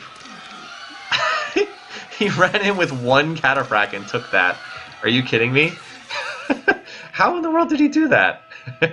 He had one cataphract here, and there was one defender left, and he ran in and sniped the city. That's amazing.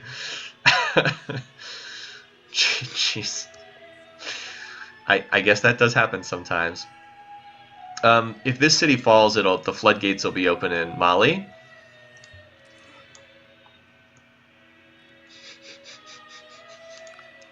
Byzantine sniper, yeah, pretty much.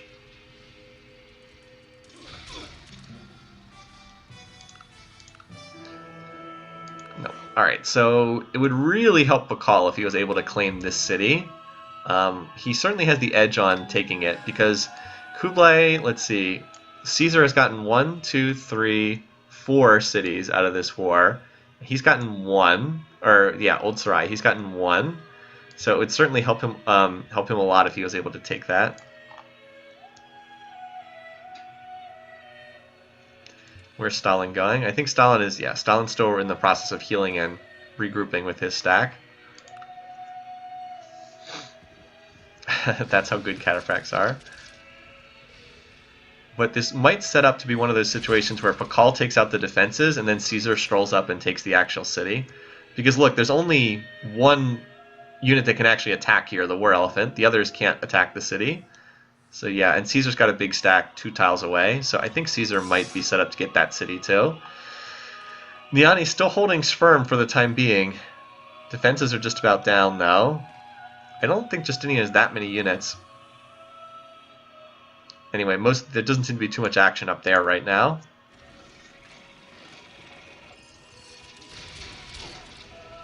So it's partially luck who will get this, obviously. But I think Caesar's better positioned to take it, just because there's not very many units from Pakal. So, and Pakal, so he just grabbed liberalism. That's interesting. Let's see what he took. Probably nationalism. No, he took astronomy. Good choice. Astronomy is one of the most expensive techs in the game for its era, as Stalin goes for Sistine, because astronomy doesn't get any prerequisite discounts, so in practice it's more expensive than it looks. Alright, and here comes Stalin. So between the two of them, one of them is probably going to get that city. But we'll keep our eyes on Karakorum for the time being. Potential death watch here for a Civ who might be on its way out. Justinian just started a golden age too. Where did Caesar's big army... Oh, here it is. I don't know why he moved down.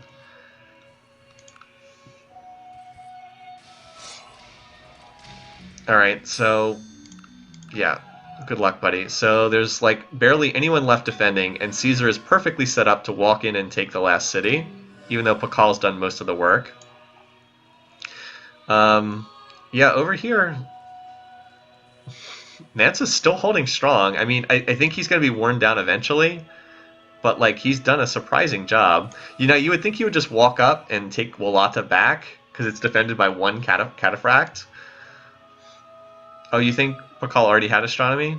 He already had astronomy. Okay, so your guys are right. He did take nationalism. But that's the end of our first competitor. So Kublai is the one who first to die, and it was Caesar who got the kill. Poor Pakal, he did most of the work and didn't get very much out of that war. He got one city. Alright, so if you had Kublai for first to die, you score the points in that category. Let's see how many people had him. Kublai.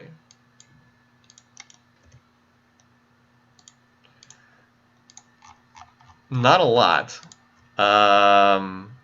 Let's see, only 9 people had it out of about 100, so not the most popular first to die pick. And let's see, so that means he finishes in last for this game. And let's see, that's turn 161. So same as last year, he makes the championship and then gets eliminated in the championship. And Caesar picks up another kill. That's 7 kills now for Caesar. We've got a tight race going on here between Caesar and Stalin. They both came into this match with 6 kills, 7 on the competition. Again, I want to make this clear. Huayna Capac had the lead for total kills coming into this season. He had 8 across the first 2 seasons. Caesar has 7 just in this year's competition alone. Pretty impressive. So, all right. So Caesar is going to take the score lead once these cities come out of resistance, and he gets land points for all that he conquered. So Caesar's in really nice shape now. That said, Stalin and Justinian could wind up being very large and powerful civs themselves if they can continue taking land from Mansa Musa. I think Stalin is better set up than Justinian in that regard, but we'll see. Mansa continues to hold this city. And has not made another move there at Wallata.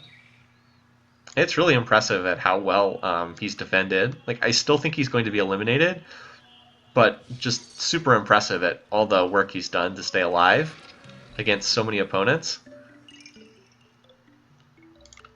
Now, naturally, he's off researching Constitution instead of something that would actually help him militarily, but hey, kudos to him.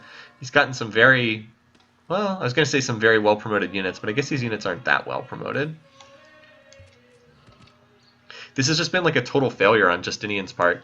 In the era where his unique unit is most dominant, he just has not been able to punch through.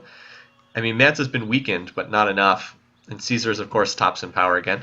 So let's stop here for a second and see how everybody feels. So Pakal is friendly with Caesar, and he's pleased with everyone else. Stalin won't start a new war, he's already in one. Mansa won't start a new war. So Caesar's really the one to look at, and Mansa's the one he's most unhappy with. So he can declare war on anyone, he can declare it pleased, but he's by far the most likely to go after Mansa.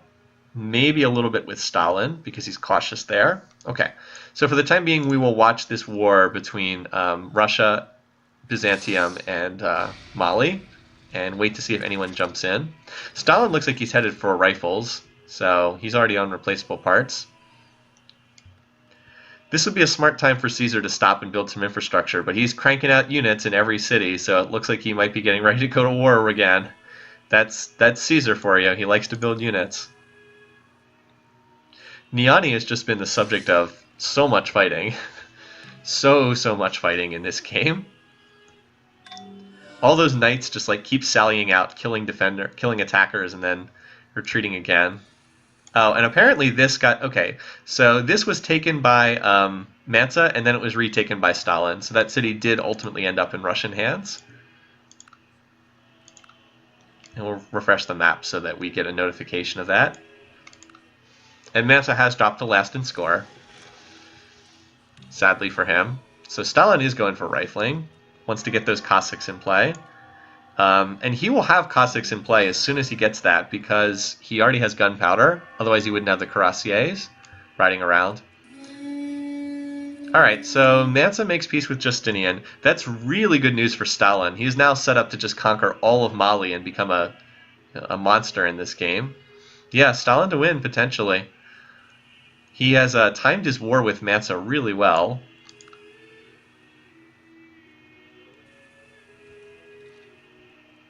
That said, Mansa only having one opponent, that will help him. Now, granted, Mansa,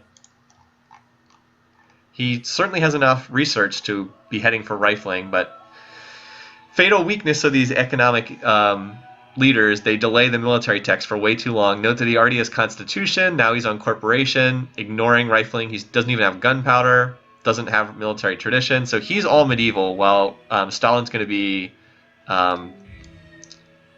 rifles and calves, and that pretty much spells disaster. So once the Cossacks are running around, there's going to be very little that Mansa can do to save himself. So I expect Russia to absorb pretty much all of Mali and just become, you know, the 800-pound gorilla in this game. Yeah, Stalin he's playing like a human in this game, I agree. He just picked his moment to attack really well. That said, you know, he hasn't conquered this territory yet. Someone else could attack. It's possible someone else could attack Stalin. You never know. Hit him from the other side. Or Caesar could jump into one of these wars. Again, Caesar, he's backed off a little bit, but he's still building a lot of units. Caesar should probably stop and research for a little bit rather than build up his infrastructure because he's been at war so much in this game. Alright, so Russia has now gone rifles, as you can see by these Cossack builds. All these cuirassiers are promoted, or a lot of them are promoted flanking too, so they attack and then can retreat, or have a good chance of retreating. I think flanking 2 gives you like 50% odds of retreating, something like that. So it can be a helpful thing to use. And he just... Is that from Taj Mahal? No. Just got a golden age from great people.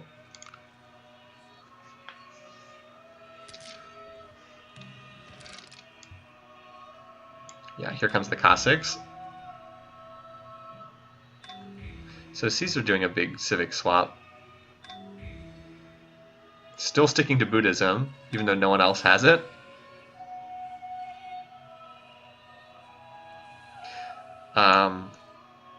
Yeah, so it looks like a lot of units, Russian units, are starting to get upgraded. Yeah, there goes the rifles.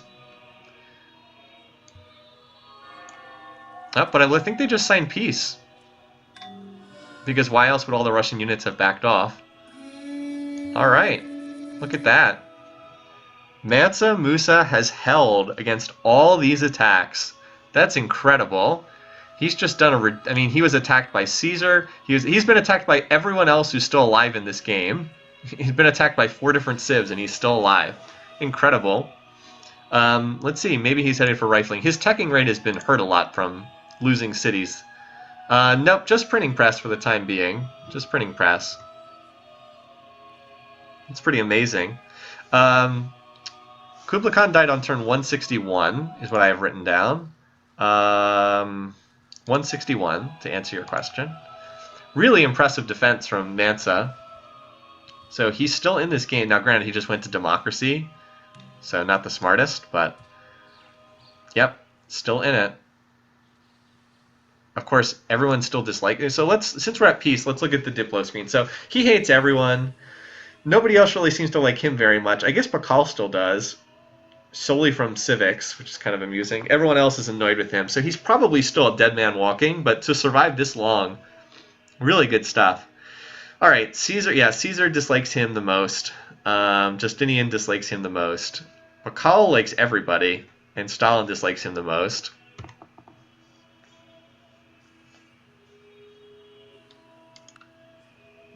So great stuff from Mansa, even in what's probably going to be a losing effort.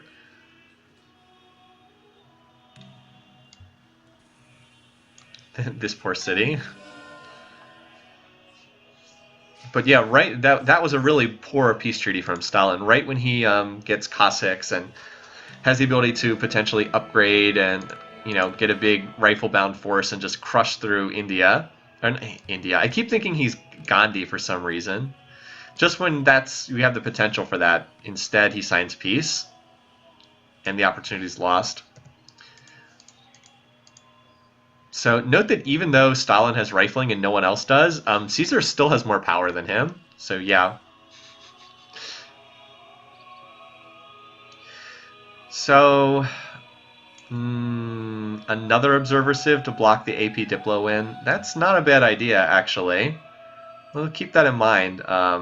Let's keep that in mind for the future, Asileus. We could put an AI down here with like 1 population. Yeah, that's not a bad idea, actually, because that would allow us to get the observer civ in, to allow us to see what's going on without opening up the Diplo. I'll keep that in mind for the next time we do this. We probably will do a season 4, not for another year or so, though. I need a break after doing this, but that's a great idea. Yeah, we would need a test game to make sure, but I think that's a great idea. It's certainly worth investigating, so we could see.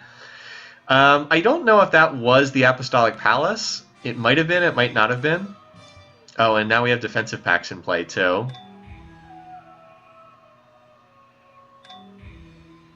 So Justinian doing a big swap, but he's staying in Christianity, not going into free religion. You nominate Wang Khan to be Observer Civ. Yeah, you would have to bury it in enough mountains, yep, to make sure no one could contact it. Agreed. Keep that in mind for the future. Yeah, you could just ring them in and no one would see them until satellites. Yeah. At which point in time the UN would be in play anyway. Good suggestion.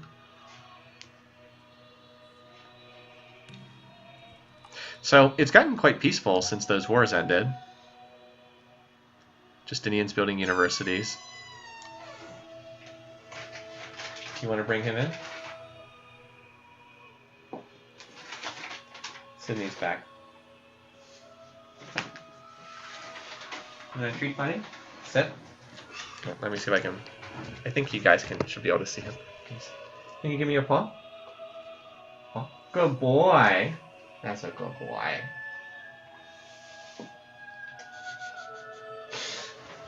Thanks. Okay. He's good. He's a very good dog. He also loves his treats. Okay, where were we? Since we're in a quiet period, let's keep advancing through the turns until somebody goes back to war, which will probably happen. I expect someone will go after Mansa sooner or later.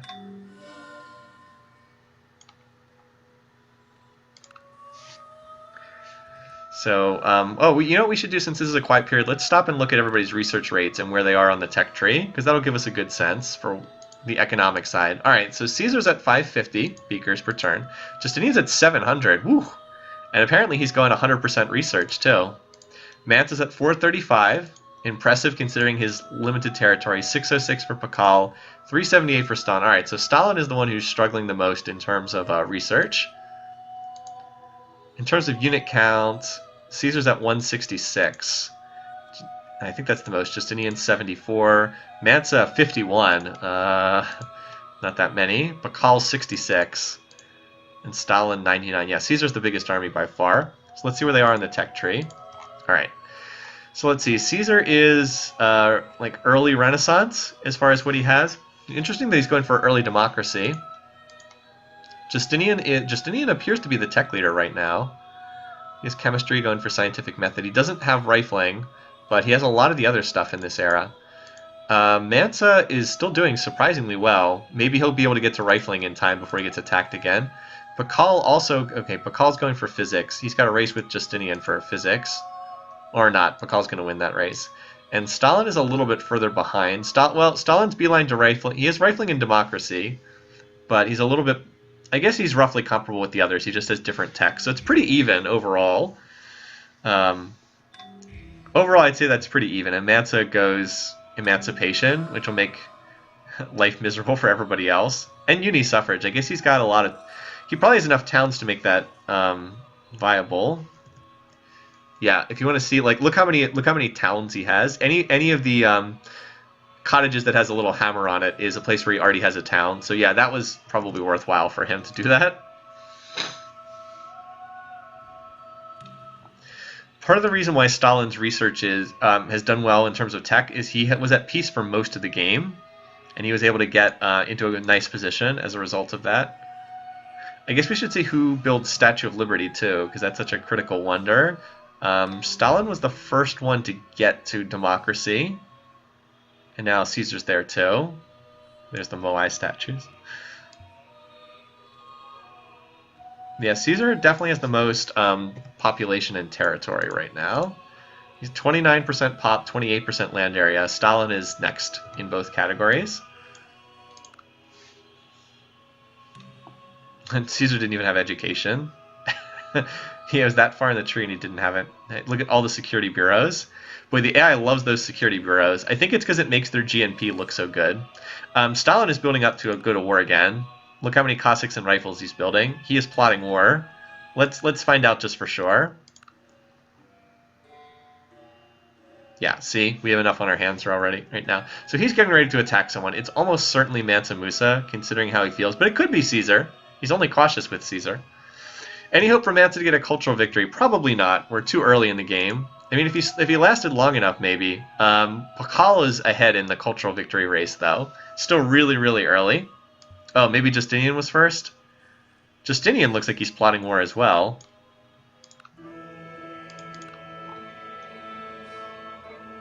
Yep. So get ready for more fireworks from Byzantium and Russia. He could be attacking anyone except Stalin because he loves Stalin. All the others are valid targets, though. Probably Mansa again, but hey, we'll find out. Also, apparently, we just finished bronze working. It is entirely seemly for a young man killed in battle to lie mangled by the bronze. That was a long inner turn. In his death, all things appear fair. All right, let's get ready. There we go. So Caesar, apparently, was the one who was getting ready first. So Caesar tips off the action. I expect that Justinian and Stalin are going to pile in here pretty soon, too. All right. So 8 war declarations. I'm sure Caesar has some gigantic army. It's hard to get a good count because these units are in separate groups, but it looks like 30 or so units up there. And then there's a big stack of all catapults here for some unknown reason. Yeah, so this is going to be the end of Mansa. He's going to get attacked by Caesar and Stalin and Justinian, and the only real question is going to be who gets what cities. They're all going to team up on him. Poor Mansa. He really has played a good game. Oh, apparently Caesar's using Mayan borders. All right, so he's got about 56 units on, at least 56 units on this tile. And Mansa is still in the medieval era. He does gunpowder, but he doesn't have. He has not made any attempt to go for rifling. So, yep. Just a question of who gets what cities, I think. Now, you would think Caesar would go for Gao and not Dejeuner first, but who knows? It's the AI. It is interesting that Caesar has done this well, considering that he does not have a shared religion with anyone else. All right, he got a nice, wow, 10 trebuchets? Jeez. 10 trebuchets. No, I was going to say, wow, he took out a lot of those castle walls. But yeah, you bring 10 trebs? Yeah. Mansa sees a 50-unit stack coming at him, continues teching to liberalism. Pretty much. It's both his greatest advantage and his greatest curse.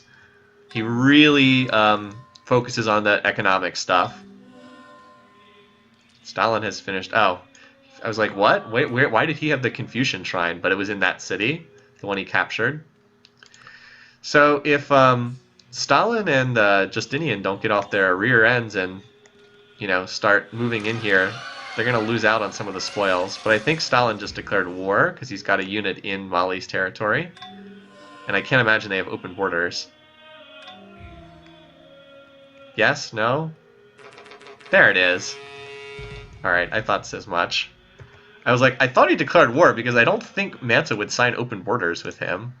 There we go, though. Alright, 9 war declarations. Getting up there now. Justinian should pile in a turn or two as well. Unless Justinian is going to surprise us all and attack Pakal or Caesar, which could happen, but would be very surprising. I think he's going back after the Mansinator. Alright, so the race is on. Who gets which cities? How many will each one get? Caesar's already picked up 1. Oh, and Caesar and Stalin have their, their personal race to see who can get the most kills in this competition too. So Timbuktu, yeah, alright, so Stalin's going to get Timbuktu. Wonder where Caesar's going next. Looks like he's heading to the north coast for some unknown reason. And Justinian just also declared war.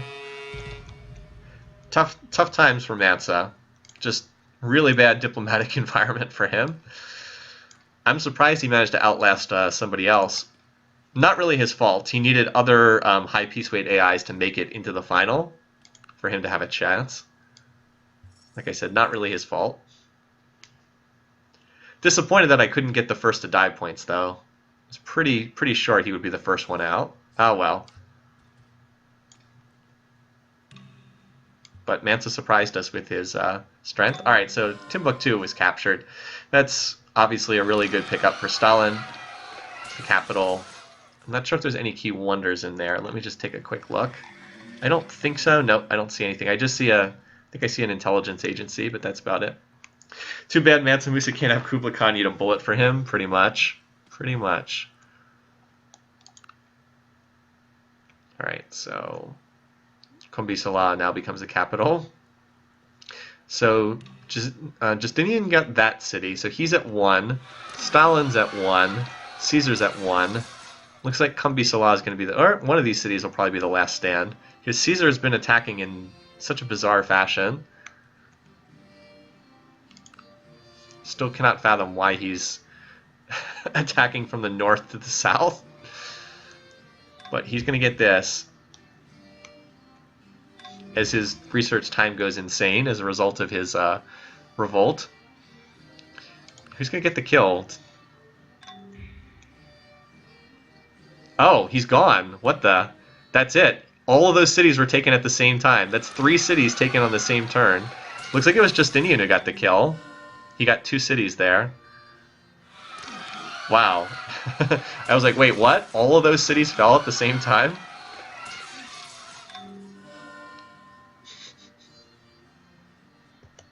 Okay, 3 cities at once on the last turn. This one in particular, I'm surprised Justinian was able to get. I thought Rome had like inside pole position for that. Alright, so that's it. Justinian gets the kill. Turn 199 for Mansa. Again, I feel sorry for him, but ultimately was not able to survive a horrible diplomatic environment for him. Alright, Justinian, that's, by the way, that's 5 kills for Justinian, too. Jeez. We now have 18 kills between Caesar, Stalin, and Justinian. That's ridiculous. It's almost half the field they've taken out, the 3 of them. And Mansa turn 199.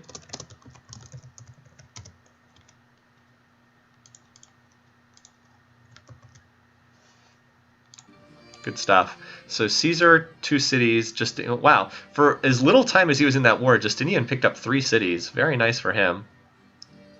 Very nice for him. All roams all the time. Yeah, I know. All right, so we'll have to look at the diplomatic environment. It's turn 200, so we can get a quick check. Although I'd actually kind of like to advance to about turn 205 to get more of a post-war check on the situation. But Justinian's going to have like the weirdest borders ever when this comes out. Oh, state property. Good pickup for him. That's pretty much just what he needs with his large, bizarrely shaped empire. Stalin going for communism. Let's take this up to like turn 205 and then do a check on everybody's standings then. Just give them a little bit of time to get out of that war mode for borders to pop, blah, blah, blah. So Stalin picked up Timbuktu, the capital, but that was it. I guess he also got these, so he got this little pocket of cities. He ended up with 3 total cities from Mansa Musa. Caesar ended up with Autoghost super early in the game, and then these 2 cities, Degene and... oh, well, Degene's the Islamic holy city. That's pretty nice. And that's the Hindu... Well, Hinduism's not a widely spread religion. Like, if you look at Islam, one of the game's most dominant religions, so he picked up... I believe he picked up the shrine for that. Pretty sure Mansa built it. So, if Caesar spread that to enough cities, you could even consider swapping to that religion. Yeah, Renaissance music, also a good time for that, since everyone's going to be in the Renaissance era. Every 50 turns or so is generally a good rule of thumb for when to switch the music.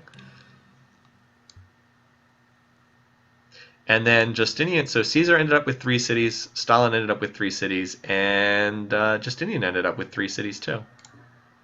Alright, that's no good. Because he ended up with Niani, where he fought forever, and then Kombi Salah and Gao. And now he has a bizarrely shaped empire. So the Apostolic Palace has always been in the hands of Pakal, so he still has it. AP's over here in this city, I believe. Or is it? No, it's not in that. It's in one of his cities. Anyway, it's in one of these cities over here. Could look up the exact location, but Pakal has it. Yeah. How much gold he's going to get from the shrine? Well, it's probably, I mean, it looks like there's roughly 20 to 25 cities that have Islam. We can't look in the city itself, which I would love to do, but World Builder text editing apparently rules that out. All right, so first things, diplomacy. So Stalin and Justinian like completely love each other. They will not attack. Justinian will attack anyone else. Stalin will attack anyone else, although not Pakal as much. Caesar is pleased with Justinian. He's cautious with the other two. Pakal will not attack Caesar. They're friendly, but he will attack the other two. That said, Pakal has been pretty passive in this game. No, we're not adding Islam in our city. Alright, so if we look at the bar graphs, we're down to just 4 now. GMP is pretty close. Actually, surprisingly close for this stage of the game. Caesar, I believe, is in a golden age. I think that's why his production spiked like that. Food, look at that. It's close between the top 3, and then Pakal is trailing. Power, Stalin's first, although that's not surprising because he has rifling. Caesar still doesn't have rifles yet, and he's running pretty close. He'll have it soon. Culture, let's look at beakers real quick.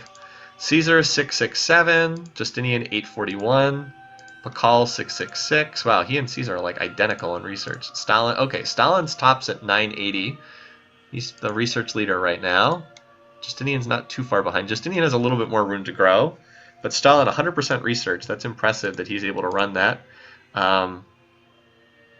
Okay, yeah, his expenses must be pretty low for him to be able to do that. Okay, so Caesar is probably the most likely target for a future war. Also, Caesar's building Statue of Liberty, and it almost has it done. Although, look at this. What an exposed place on the map to... Oh, never mind. Pakal got it first. I was going to say, what an exposed place on the map to build it. But no, Pakal gets it first.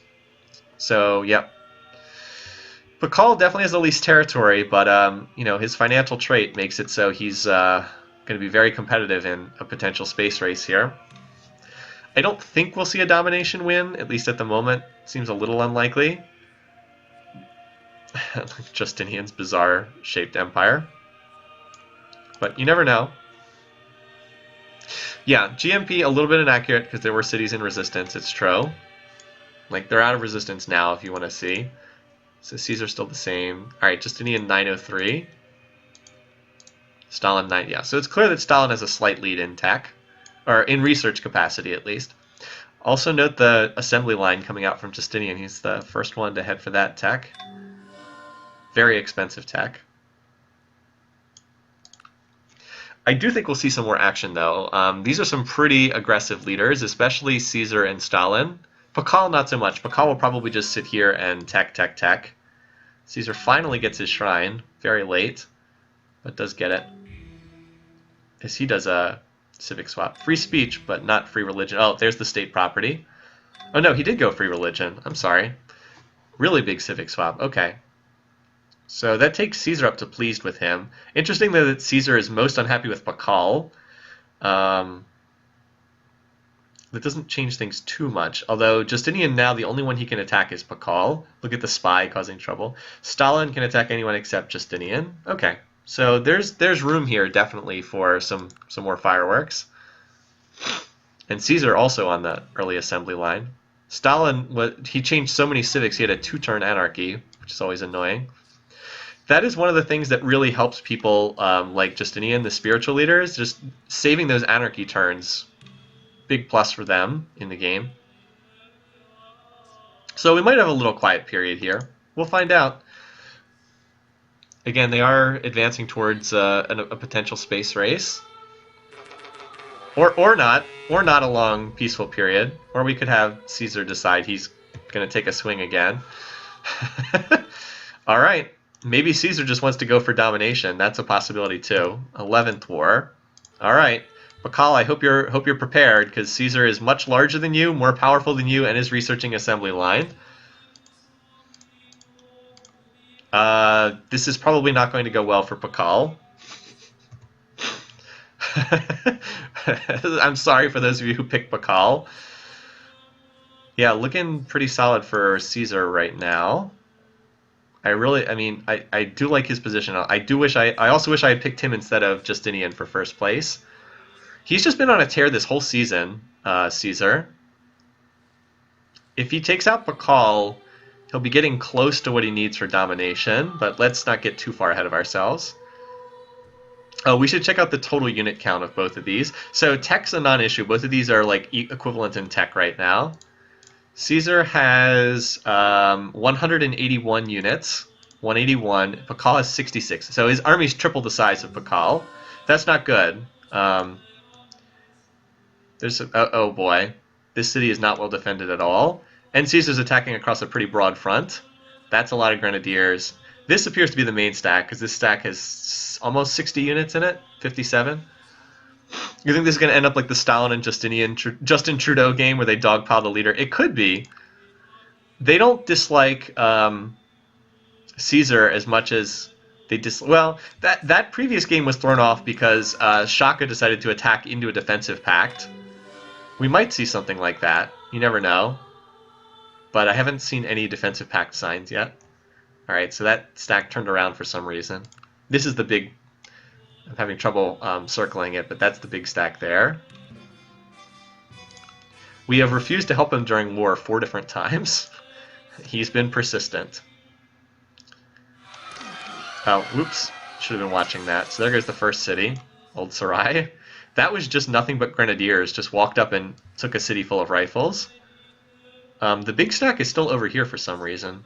Oh, maybe he's trying to upgrade them, because Caesar now has assembly line. Oh, and here's another place where Caesar's traits come in super handy. I mean, he's organized, so he gets half-cost factory, or double-speed factories.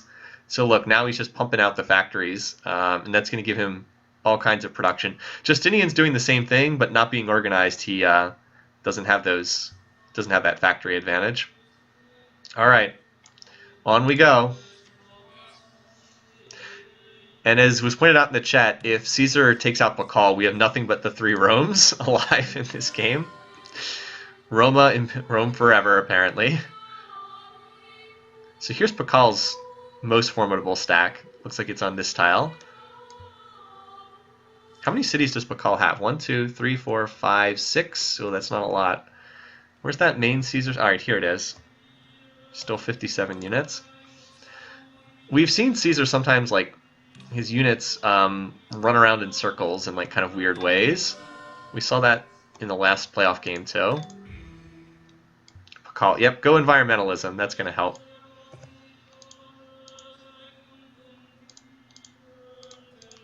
That said, Pakal's, yeah, he is not closing the gap in power right now. Let's just leave it at that. Alright, so Pakal's stack just got wiped out. There was a Pakal stack over here, and Caesar just swatted it aside. Look at all those City Raider Grenadiers. Obviously promoted from maces or something similar. Pakal is now going for assembly line too, which will help. So he can defend with infantry instead of defending with rifles. Still a little ways away though. Yeah, Caesar has not exactly been not exactly been pedal to the metal throughout this. That's pretty appropriate. Stalin building the Kremlin. It was Justinian who got the kill on Mansa. Even though they both attacked on the same turn, it was Justinian who actually got the elimination because Caesar went first and he captured the city up here, and then Justinian went second and took this out down here. All right, so this big stack is finally up next to Lakamba. There's 30 grenadiers in this stack, so whenever Caesar decides to attack with it, it's going to succeed. And the pyramids are in there, although they're a little bit out of date at this point. Meanwhile, elsewhere, Justinian and Stalin are researching combustion, railroad, etc. But that's, yeah, still a ways away.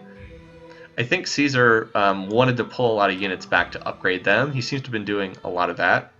He just revolted into vassalage. Probably should have avoided that turn of anarchy and saved it for a golden age or something. Meanwhile, if you're curious about whether Stalin or Justinian's going to jump into this war, Justinian can only declare on Pakal. He can't declare war at pleased, so Caesar and Stalin are safe. And Stalin, his most likely target would be Caesar, although he could attack Pakal as well. Alright, so there goes one city, even as Pakal now upgrades to infantry, which might slow things down a little bit.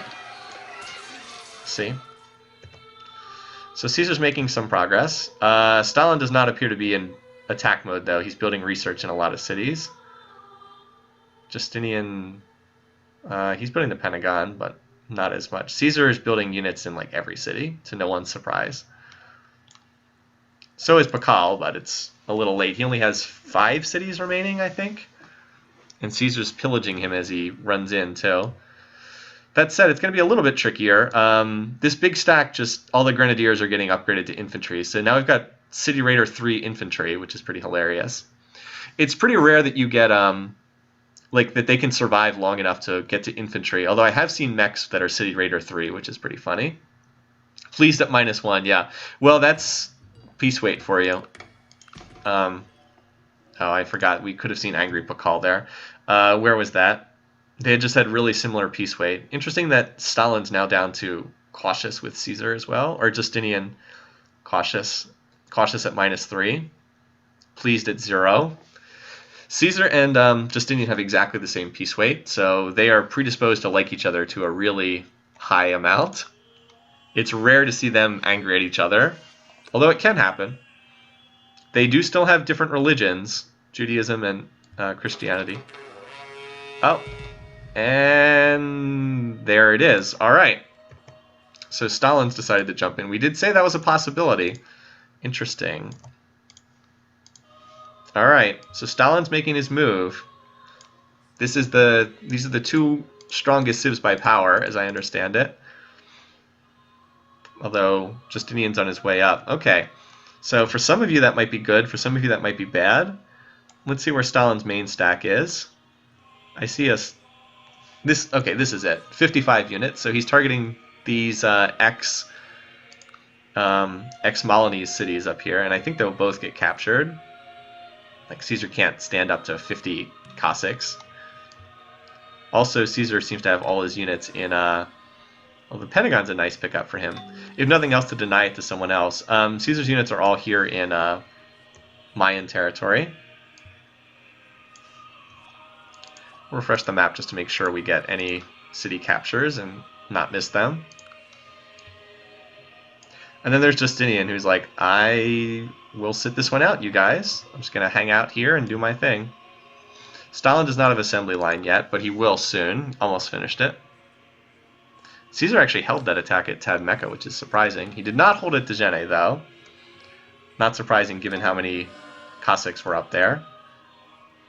It's like 20 Cossacks or something up here.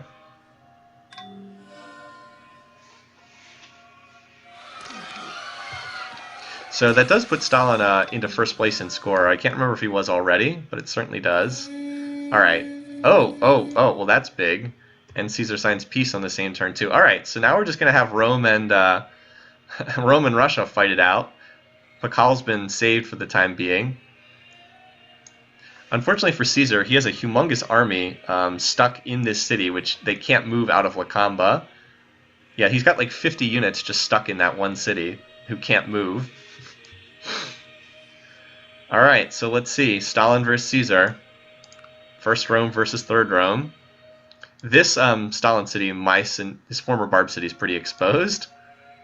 We might see a situation where these go over to Russia, but then this city goes over to Rome, or something like that. Unless Caesar can somehow get Pakal to sign open borders with him. Alright, so to no surprise, that city also was taken. Was heavily exposed up there.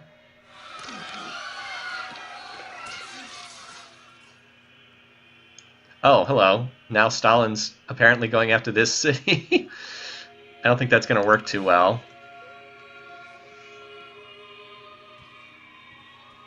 Yeah, that went about as well as I expected it to. Caesar could not attack the last unit because it was in Mayan territory, but he could certainly attack the units stacked on top of one another. So this is probably the front lines of their current clash. This is one place where Cossacks are useful, though. Excuse me. Since Cossacks get the bonus against enemy calves, so Stalin has a pretty big advantage in that regard against Caesar. Though the Observer Civ is not actually is it? I don't think it's the exact same color. I thought that this was the red of Japan, not the red of Russia. Yeah, it's slightly different. It's very similar, though.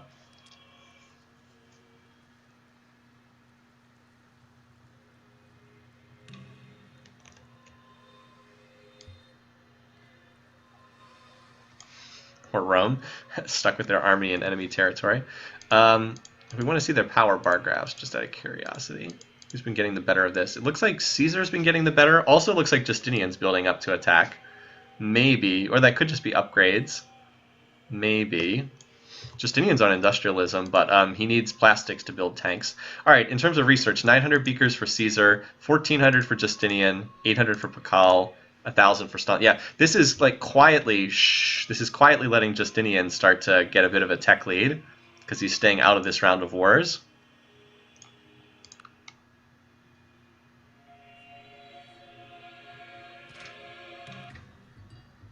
All right, let's see. So we get angry Pakal. He's angry we won't cancel our deals with the Romans. And then he's okay again. He says, it's okay. You're still my friend. Yeah, this city is not going to fall. Oh, hello. Is Justinian about to attack Pakal here? Because that's the only one he can declare war on out of the current group. Maybe not. Stalin goes police state. Which mostly just means he's wasting another turn in the potential space race. Alright, here comes Caesar. He's like, oh, okay, well, I'm going to rebuild my forces and come right back after you again. Although you would have thought he would go after that city, but no. Doesn't seem to be the target. Where is this group headed? Is it going for Dejene? Maybe. Nope. Either got wiped out or turned back, or... It can be hard to follow them because they're all moving along railroads. Cancel these trade deals. Yeah, they don't like the trade deals apparently. So Caesar's a little bit behind in tech. We can check again at like the next stopping point, but I think Justinian is leading in tech and Stalin's close.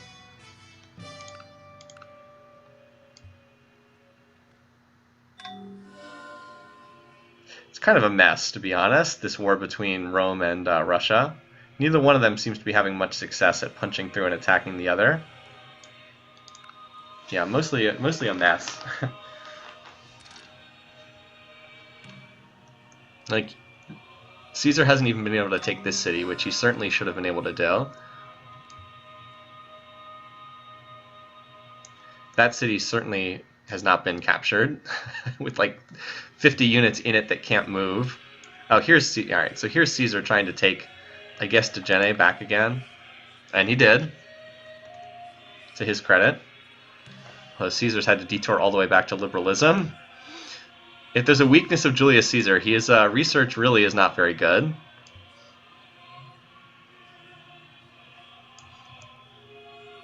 Oops. Apparently I didn't reveal the map since that city was captured. Alright, there we go. No, well, tanks are useful. The problem is there's no land-based oil on this map, so there's no way to build tanks until getting further down the tech tree. Just one of the little quirks on this map. There's no land-based oil. That's all. That's why I mentioned that. Alright, so yeah, kind of a stalemate. These two seem pretty evenly matched from what I can see. Obviously, if Justinian were to join the war on either side, that would be pretty significant. I don't even know how Stalin's attacking from the east against Rome. He seems to have a pretty good stack over here. Justinian, he's still the only one he would attack is Pakal, so he won't get involved in this. Pakal would attack Caesar. He would, I guess he can declare it please, so he would attack them. But for now, it's pretty much a stalemate. Oh yeah, it looks like desert appeared on this tile. Global warming. Unfortunately. Yeah, global warming struck. I'm wondering where all these Cossacks are going.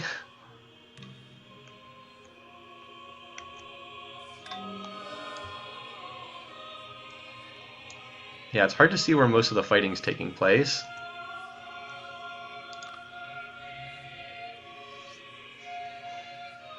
But Justinian is on rocketry, so he at least is making progress on the spaceship. And he's building research in almost every city, so I think his research rate is quite a bit higher than the others. Yeah, Caesar's still stuck around 1,000, Stalin's at 1,200, Justinian's at 1,600 though. And Pakal's taken too much of a beating to be able to do much at this point. Desert fairy magic. And then Dejene got taken back again. These two keep trading back and forth. Neither one of them seems to be building up like a legitimately sized stack, though. I think Caesar's problem is his main force is still trapped over here. And for whatever reason, he's just been struggling to put together something larger after that.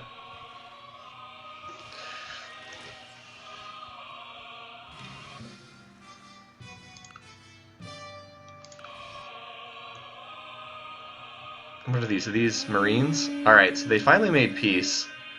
I would say that was a successful war for Stalin, though, because he took those two cities and Caesar didn't get anything back again. So yeah, I would say that that went well for Stalin overall, that he came out on top.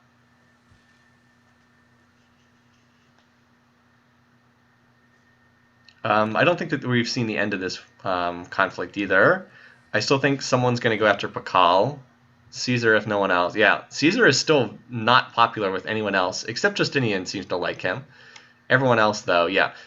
You voted against us. War weariness 540. How about his war weariness is half that? Yeah, Caesar was suffering from major war weariness. Caesar should restart the war against Pakal. Probably. That would be helpful to him to be able to absorb that territory.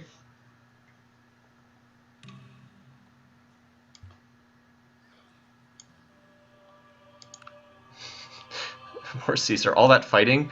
His two cities that he took from Mansa Musa were taken away, and then this city is size 1 and surrounded on all sides by Mayan culture. Pretty useless. Now he went state property. That's a good choice for him with his large empire. All right. So let's see where they are on the bar graphs real quickly. All right, GMP first. Pretty close here between Stalin and Justinian. Caesar and Pakal are much lower. Production, all of the top 3 are close, and Pakal's way below them. Food, it's close between all of them, except Caesar has fallen pretty far from, like, at this point, he was way ahead in food. And by the way, ignore these huge drops. The AI just randomly will spend 2 or 3 turns running all specialists in all cities and, like, starve them. I've never understood why they do that. But yeah, he's fallen quite a bit from, like, this point here to where he is now. And then power, it's very close between them. Pretty close between all these. Culture. No one seems to be going for a cultural victory yet. On the tech tree, so Caesar is cleared the Renaissance. He's early industrial. Yeah, early industrial, I'd say. Let's go here. Justinian is noticeably further along. Oh, he has plastic, so he'll have oil earlier than anyone else. Stalin is behind that, and then Pakal is also behind that. All right, so Justinian is your tech leader right now. All right, and as requested, let's give steam power. I think they all have steam power at this point. All right, there you go. Starving builds character. Yeah, it was a pretty brutal war for both sides. Also note that Caesar is building more units. Does he stop? Nope. More units.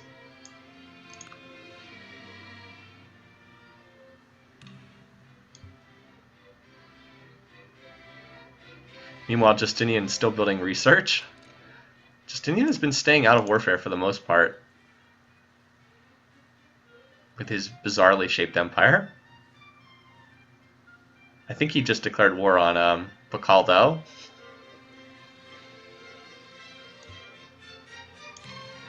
Yeah, I think he just attacked. Yep. There we go. He's like, I'm here to finish the job. As he finishes the Apollo program. I'm here to finish the job. I'm here to finish what you started, Caesar. Alright, so that's bad news for Pakal. Let's see, where's the main attack? This can't be it up here. There has to be some humongous stack of units somewhere. Am I missing that? Justinian, where's your big force? You weren't pulled into this war. Oh, is this it? He's got to have more than that, right? It's not that many units. Where's all your units, Justinian? Oh, well, we'll see him soon enough. Must be somewhere.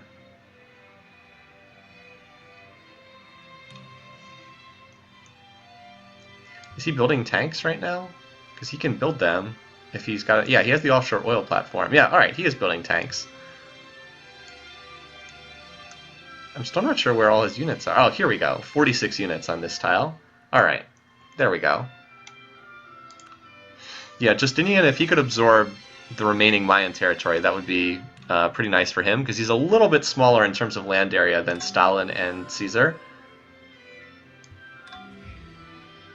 Justinian adopts environmentalism. Fortunately for him, he's spiritual, so that doesn't waste a turn.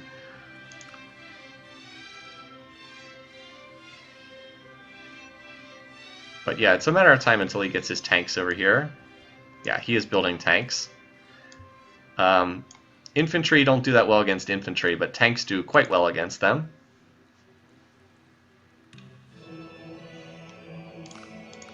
The other thing is, if he can get one city over here, he'll be able to rebase his aircraft, and then he can use them to take out defenses in the other cities.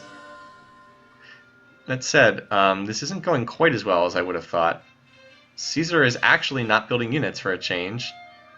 Stalin, I'm not sure what Stalin's doing. What happens if there's a 7-kill tie? Well, they'd split the award for most kills, the Golden Spear. It's not like a real award, just something we note. They would split the award if that's the case, but Stalin needs another kill to match Caesar, because Caesar has 7 and he has 6 right now.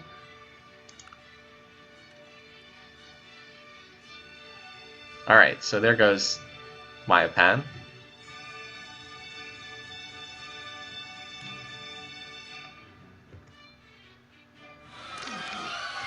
Alright, there we go. So let's see if, how many cities are left? 4 more? Let's see if Pakal can pick these up and make this war worthwhile. If he doesn't get a decent number of cities, it probably was not worth stopping his teching. But 5 cities would probably be worthwhile. Oh. Well, there was a tank on that tile, and then these infantry threw themselves at it and killed it. Okay, I don't know what these ironclads are going to do. Here's a random tank. No, we're not. There's no tie. Someone will win this game. I think Justinian has a slight edge right now. It's pretty close between Justinian and Stalin for the research, for like the teching. Because like Stalin's teching much faster right now, but that's because Justinian's in the middle of a war and he's not building research. Although I guess Stalin's not building research either. They will be very similarly sized when this is over. Assuming that Pakal's able to, or excuse me, that Justinian's able to take out Pakal, which it looks like he'll be able to do. Look at this. There's an infantry with 2/10 of a point of health protecting an air base, or a fort, which is functioning as an air base with 4 fighters on it. Justinian might want to protect that a little bit better, or else all those fighters will die. Okay, he did. He stomped out whatever was on that tile. Cabs and tanks.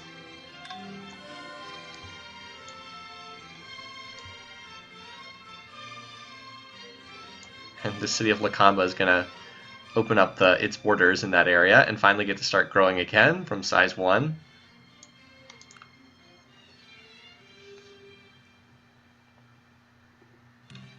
So Justinian slowly continues advancing. Ooh, excuse me. Also, Stalin and Caesar are pretty close in score. Like, enough so that if Mycenaean were to get captured, I think Caesar would jump back ahead in score over Stalin. Also, if Lakamba finally gets to expand its borders, that might be enough to put Caesar ahead in score too. Oh, or this could happen, or Caesar could also... Oh, okay. Or the Apostolic Palace could get triggered or something. I wonder if that was the AP. I wouldn't be surprised if it was. Alright, so everybody's at war with Pakal. But most likely, the ones most likely to take advantage of it are Caesar and Justinian. So that's it. Yeah, that's it for Pakal for sure. He's toast at this point. Everyone on the planet at war with him. Oh, here comes the Russian stack with 60-something units. Yeah, it's just a feeding frenzy now as to who gets what. So we'll see. So far, Justinian's gotten one city. Caesar previously got one city.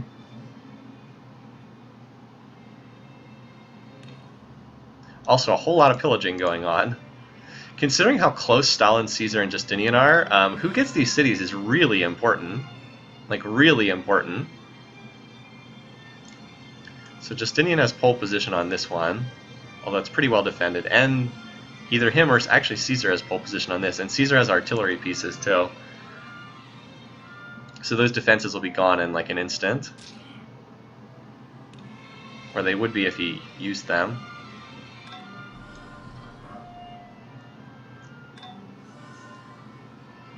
Also Justinian. So here's another question. We have to watch if the UN gets built. If anyone likes someone else enough that they could potentially win by diplomacy, that's still in play too.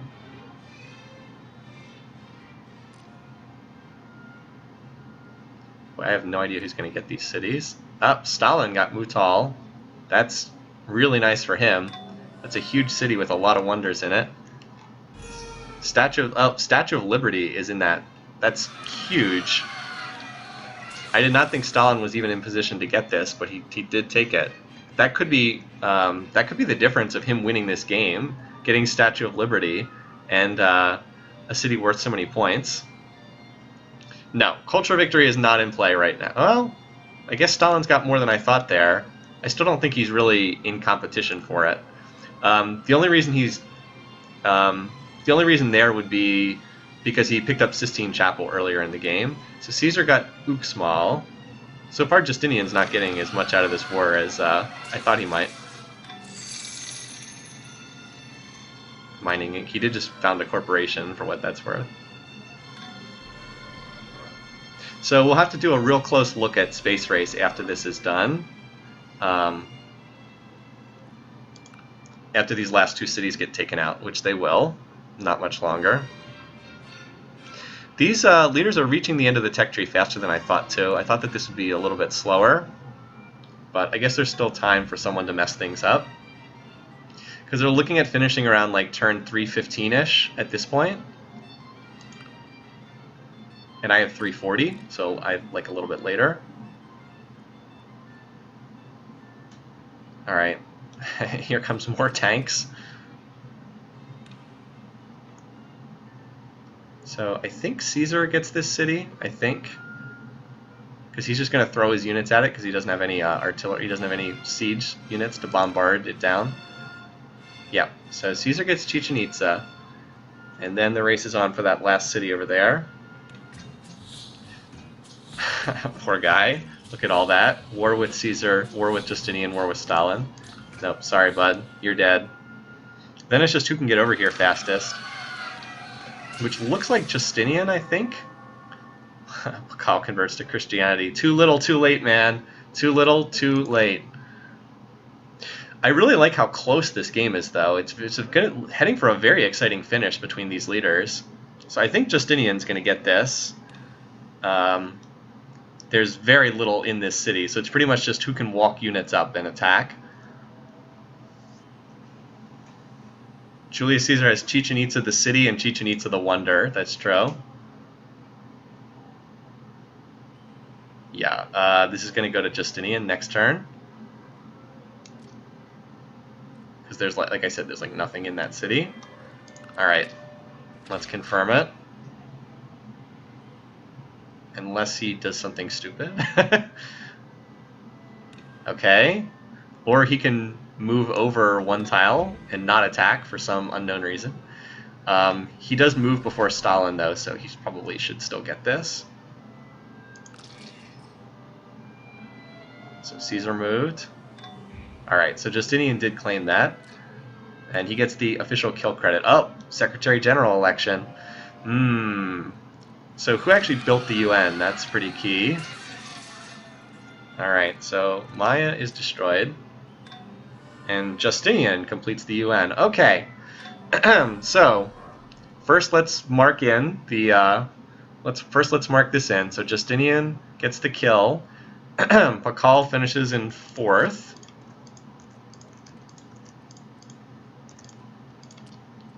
All right, Pakal. This is turn 277. This game was really well set up for Pakal, but I just didn't trust him, and sure enough. All right, and Justinian takes up his 6th kill, so he is now tied with Stalin. Caesar has 7, and Stalin and Justinian both have 6 kills in the competition thus far. All right, so we've got Justinian, who is nominated in the UN. He is going to be nominated against Caesar, it looks like. Population. Yeah, he'll be nominated against Julius Caesar. Does Stalin like him enough to vote for him? Justinian. I don't think so. I don't think +6 is enough, but I wouldn't be shocked. Pakal did not get any kills in this game, no.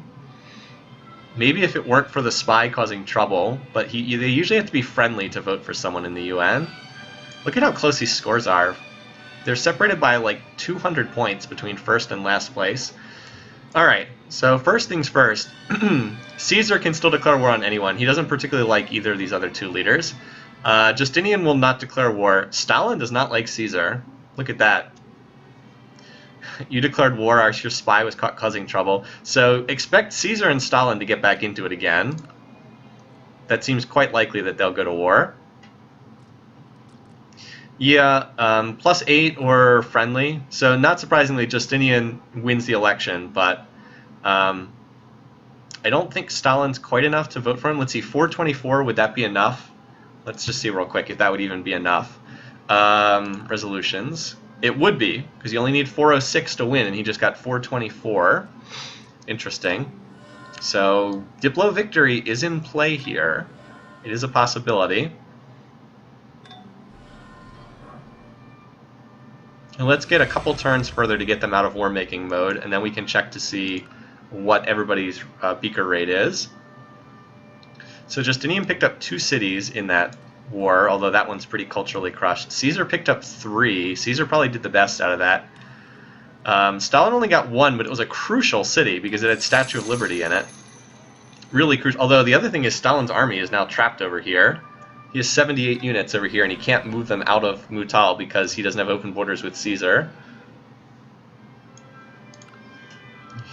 Yeah, we'll do a big check in a turn or 2. We just want to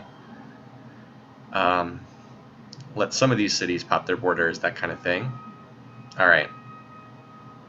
So turn 280, this could be a good time to check, assuming that there's not yet another war going on. I don't think so, though. All right, 200, turn 280. Let's see what we got here. All right, so Justinian is tops in power by a lot. Interesting. So he is the power leader. I didn't expect to see that. GMP is pretty close. Justinian's behind slightly. Production, they're all about the same. Food, they're all about the same. And then we just saw power. So Caesar's going all research. Stalin is going half research. Justinian is not going all research yet. Interesting. Wouldn't it be interesting if he got the internet and he picked up some text that way? Because both Caesar and Stalin had them. All right, so Caesar 1,800 beakers, Justinian 1,800 beakers, Stalin 2,000. Wow, that is really close between the 3 of them. This could be a tight finish in this game. All right, so Justinian, he's missing fission, and refrigeration, and then he has this yet to get. He needs to go for superconductors. You want to get those labs in play ASAP. All right, Caesar. So he is a little bit further behind. He's also missing fission and refrigeration. Going for the top of the tree. Stalin has composites, has refrigeration, doesn't have fission, doesn't have computers. This is close. Close space race here. Yeah, it's been a great championship game. We've had the Season 2 championship was great, too, because we had Huayna Capac desperately trying to win a cultural victory as he got attacked, and Cyrus trying to win by a space race. Also, if someone signed a defensive pact, that could make this game crazy, too. So I think Justinian actually has a narrow lead in the space race, which would mean that it could be super tight for who gets second, Or Stalin and Caesar both obviously still have a chance to win by space, too. Stalin needs to get his research institute. Yeah, he does. That's true. So, advanced flight and robotics in play right now. Robotics is nice because of the mechs it unlocks. Anyway, where was the last city that Justinian did Justinian gift the city he took down here? Oh, Justinian gifted this over to Caesar, I think. Wasn't this the last city that was taken by wasn't that Pakal's last city down here? Unless I'm missing something. Yeah, I think so. I think that was the last city, and then it looks like it got gifted over to Caesar. Alright, emancipation, not a victory vote. Boy, taking this city would be huge. If Caesar and Stalin went to war, that would be crucial if Caesar captured that. Those two do not like each other. First and third Rome are not on good terms. Second Rome is like the babysitter. Anyway, emancipation going through is significant because it forces people out of state property. So they're not able to run the civic that they probably want to be running right now. I don't know. Really, any of them could. I mean, I think Caesar's probably in the weakest position just because he's behind in research. But it's certainly not impossible for him to win by space race either if this shakes out in, some kind of weird way. Certainly not impossible. Great prophet. We often make fun of the late great prophets, but sometimes you can get a well-timed golden age by triggering that.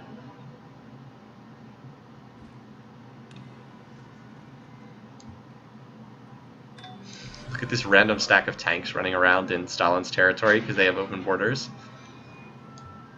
Oh, I mixed up environmentalism and emancipation. Fair point. They went to universal emancipation. I'm sorry. Good point. Very similar names, but that was a mistake for sure. So Justinian did go for superconductors, which is the best tech to go for early on if you want to go for a space race, because that's where the research labs are located. Let's see if he starts building labs. Yeah, so he is building. All right. So Stalin uses his late prophet on a shrine, Hindu shrine. He should have saved it for a golden age.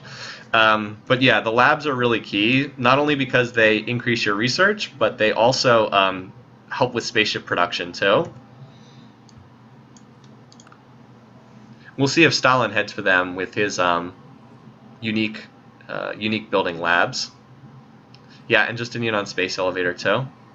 Indeed. But like the labs help out a lot, and the internet. So you know what? Caesar and Stalin both researched fission. I don't think Justinian has fission. Does he have that tech? No, he doesn't have that. So he's going to get that via the internet. Can you believe that? Actually getting a tech via the internet grants all technologies acquired by any two known civilizations. So like he can get the other AIs to do some of his work for him here. That's crazy. And refrigeration, yes. Could we actually see a game where the internet proves to be the difference in the space race? All right, universal uni suffrage. That's pretty crazy. All right, so he's not going to get refrigeration for free because he's researching it, but he's going to get fission for free as soon as that finishes.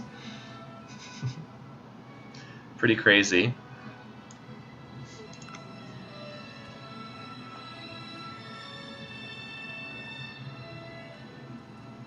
But the space race has gone faster than I thought. I thought with these non-economic leaders it would be a slower race, but they've been teching pretty well. Also, Caesar appears to be building units in every city, so is he plotting war?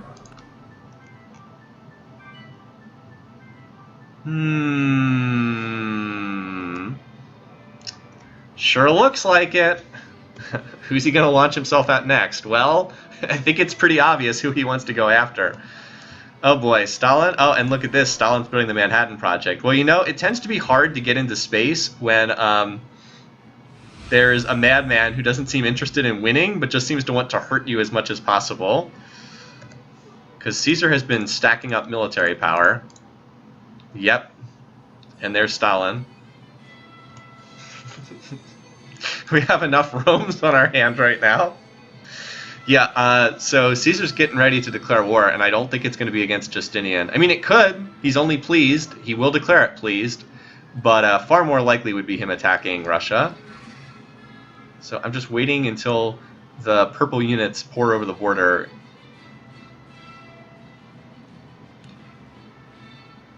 Doesn't look like it's happened yet.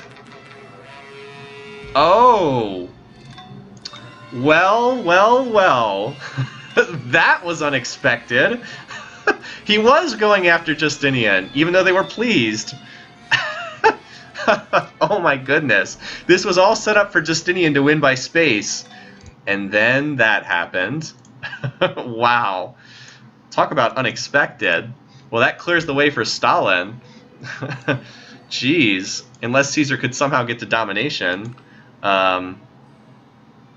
Which I don't think is in play because he needs a lot more territory. Wow, okay. Was not expecting that. Was not expecting that. No, Justinian is not going. I don't think Justinian can beat Caesar. All right, here's the main Caesar stack, I think, over here. Or maybe over here. This is the main Justinian stack. All right. Wow, okay. Sometimes the AIs do really unexpected things. It's like, I'm pleased with this guy. I hate this other guy. Let's attack my friend instead for no reason. Okay.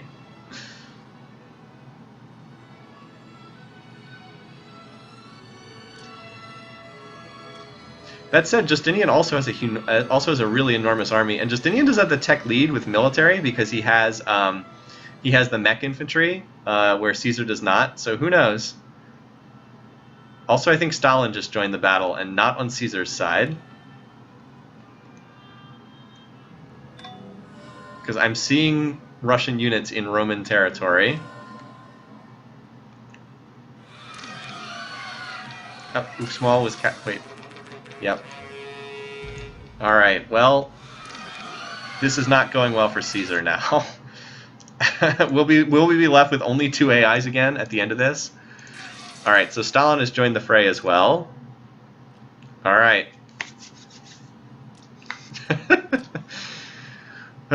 Called it, yeah. You did call it antisocial. I saw it in the chat earlier. You called it. Alright, so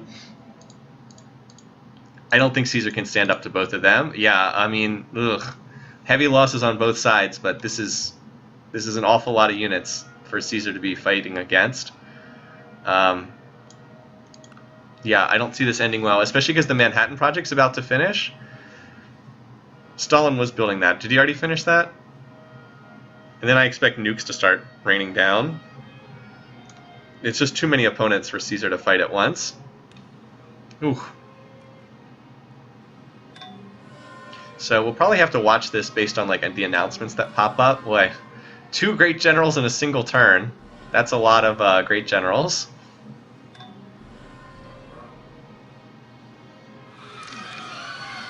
So there, that was another city. Yeah. The other sides are continuing to work on their spaceships, but Manhattan Project's still ongoing. Okay. This city seemed to be the next target. Caesar's kind of getting rolled up here from like the sides.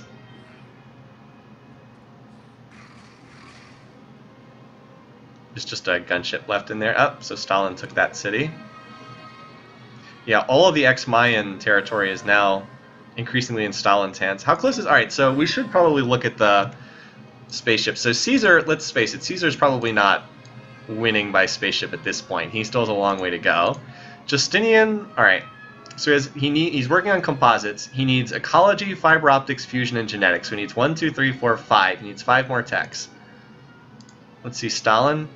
He needs 1, 2, 3, 4. He needs 4 more techs. Now again, the eternal question, does anyone go for the poison pill stealth tech?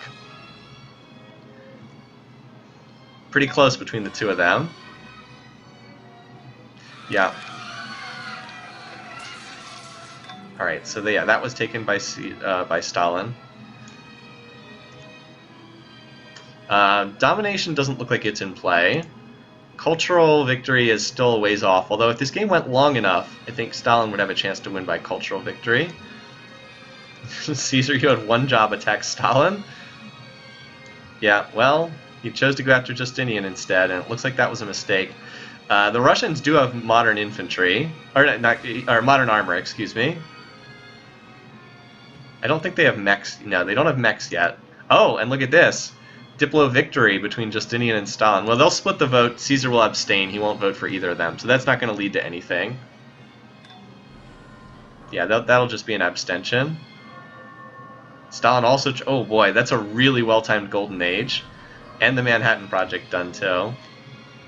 Really nicely timed Golden Age on Stalin's part. I think he's going to win by spaceship.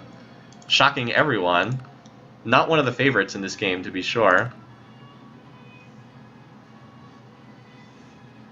Wasn't really on my radar in this game. I didn't think he would be one of the dominant AIs, but he's showing us.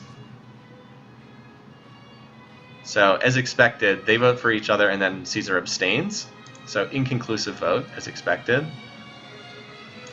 So, if you're curious about what's been going on in terms of power, yeah, that's what's been happening. Caesar's been getting crushed. Justinian's been taking serious losses, too. And Stalin's cranking out modern armor right now. So is Justinian. Wow, they both have modern armor. That's bad news for Caesar. Infantry don't do very well against tanks. They do worse against modern armor. They do really not well against modern armor. Boy, Caesar, such a good game to like fall apart here at the end of things is surprising. Yeah, Stalin is getting close to the end. I wonder if he wants to build any nukes. I'm not seeing them under production right now. But he definitely seems to have the research edge.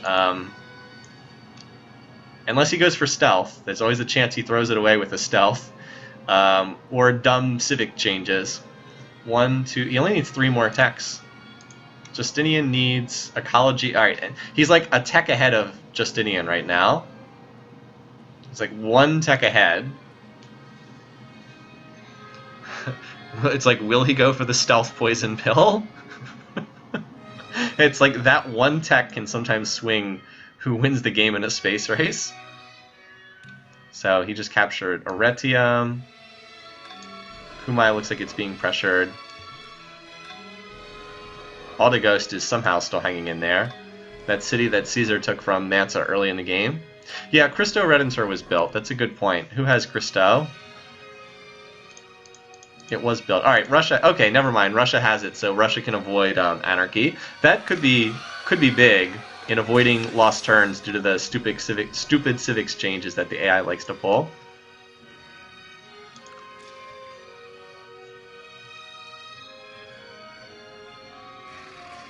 So Justinian gets that city. And apparently he's paradropping on this spot right here.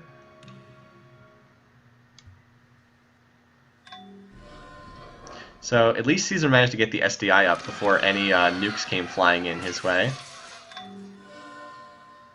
We've had so many great generals that it just says great general and nothing else now. Alright, again, keep watching to see if either of them goes for the stealth poison pill.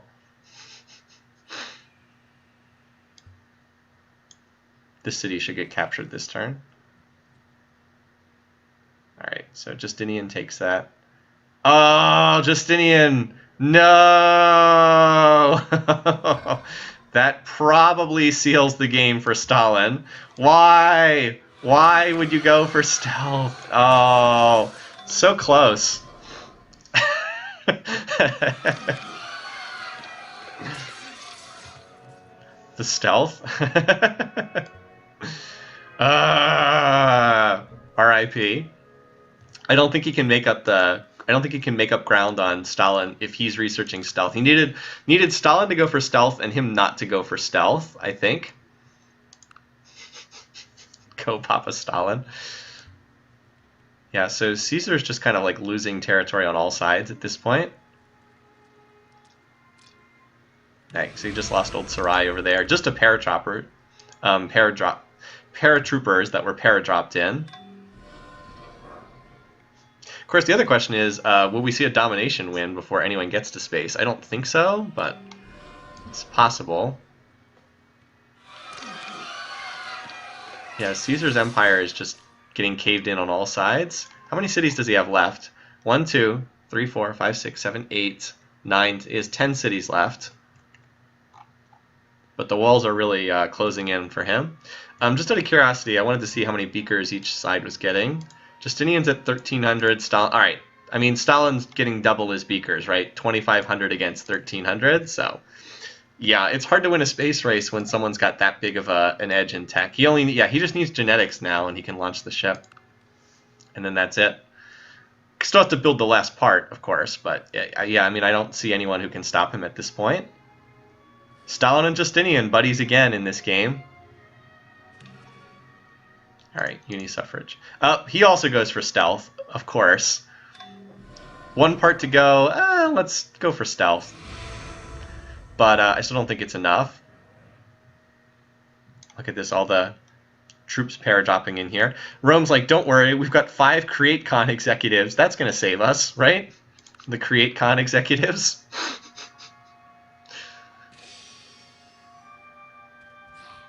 I guess Rome's going to get one more turn to survive. Boy, Justinian came really close in this game, too. As we have this music in the background. Alright, so there goes Stalin's stealth tech, and now he will finally start working on the last...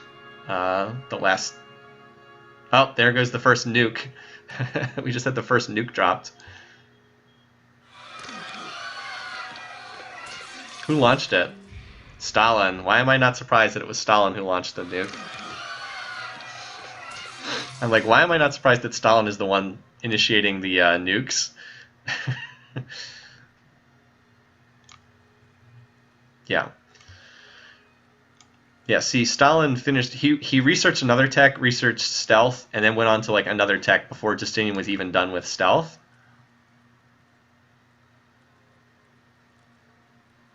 Yeah, I don't think Rome's going to survive to see the end of this game. I think that they're advancing fast enough that they're going to finish him off ahead of time. Because there really aren't very many Roman cities left. And Stalin just has like this wave of modern armor that's just rushing right through all the cities. If you're curious about the power bar graph, it's not pretty. Yeah, it's like that, basically. Close-up of modern armor. I think a lot of the like tank units are just kind of generic looking, but there you go. I mean, it's pretty much just a tank, like a modern-looking armored unit, as the name would imply. But there you go. I mean, there's not too much you can really do with a unit like that, right? Kind of like it's a tank. So Stalin, 2 turns on genetics. That's the last thing. So unfortunately, that means that the drama to this game has kind of gotten short-circuited in the last couple turns, but we still had a really fantastic game nonetheless. And it has been really exciting. I guess there's still a chance for... Is there a chance for domination here? No. He's not going to get another 20% land area. So we get more tactical nukes landing. Looks like the Pepsi logo. It does look a little bit like the Pepsi logo. I agree. So more nukes coming in. More cities getting captured. That was a well-timed... Oh, part of the reason why Stalin was researching so fast is he was in a golden age. That was a well-timed golden age, man. Looks like Rome has gotten nuked as well.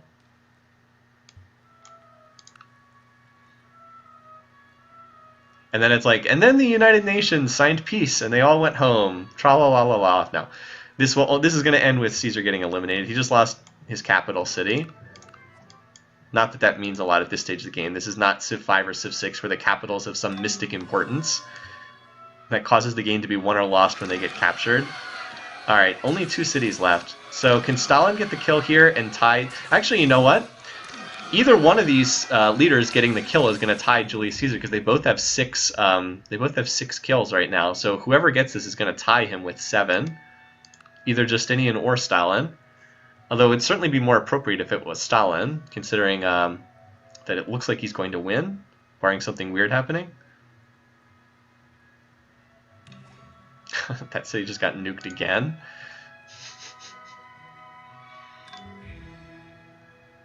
One interesting thing, oh no, never mind. I was going to say having Caesar in the game might be enough to let someone vote themselves the winner in the UN, but no, that doesn't work that way. This is beyond the sword. Someone has to vote for the winner. All right, so where's Stalin building that last spaceship part? Because he just finished the last tech. What's he missing again? Stalin. He's missing the stasis chamber. Where is it? Is he building it over here? I don't see it in production anywhere. It's weird. Oh, there it is. I'm looking right past it. Okay, 2 turns. So he's going to finish this shortly.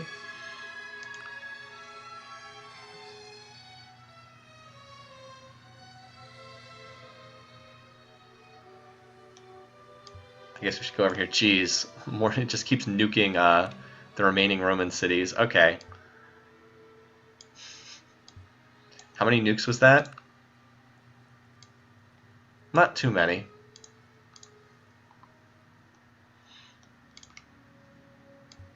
All right. So I don't know if Rome survives another turn. Turfen looks like it's gonna get taken this turn. Did you see even the workers died? That was the gunships taking out all the units inside. Alright, so there goes the spaceship. That SDI is still doing its work. Alright, so it looks like turn 319 is probably going to be our finish date, barring something strange happening. Because it's 10. It was launched end of turn 309, and then it's 10 turns to get there.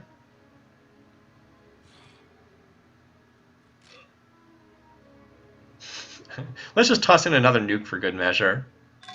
Alright, Stalin did claim the kill. So we're left with just Stalin and Justinian left here at the end. Oh, converts to Christianity. And apparently we kept nuking that last city. Wow, so Caesar, amazing that he got knocked out of this competition. Really crazy to see that happen. Alright, so what is this? Turn 311. Caesar eliminated. Stalin gets the last kill. Turn 311.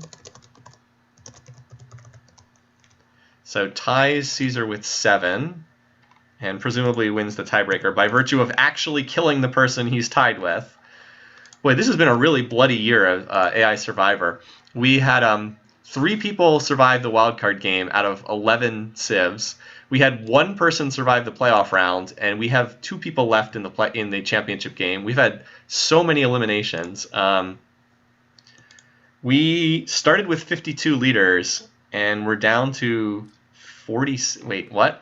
We've had 46 out of 52 get eliminated. We only have 6 who have not been killed. Yeah, that's right. Only 6 have not been killed. That's incredible. Wow, what a violent game. Or what a violent season. Just really bloody. And yeah, the borders are just insane at this point. So these two are almost certainly not going to fight each other. They just racked up a huge... Well, Justinian won't start it. Stalin could. But probably not at this point. He's already launched the spaceship. Then again, you never know with Stalin. Who knows? He's pretty crazy. So has Justinian now finished the tech tree as well? Let's see.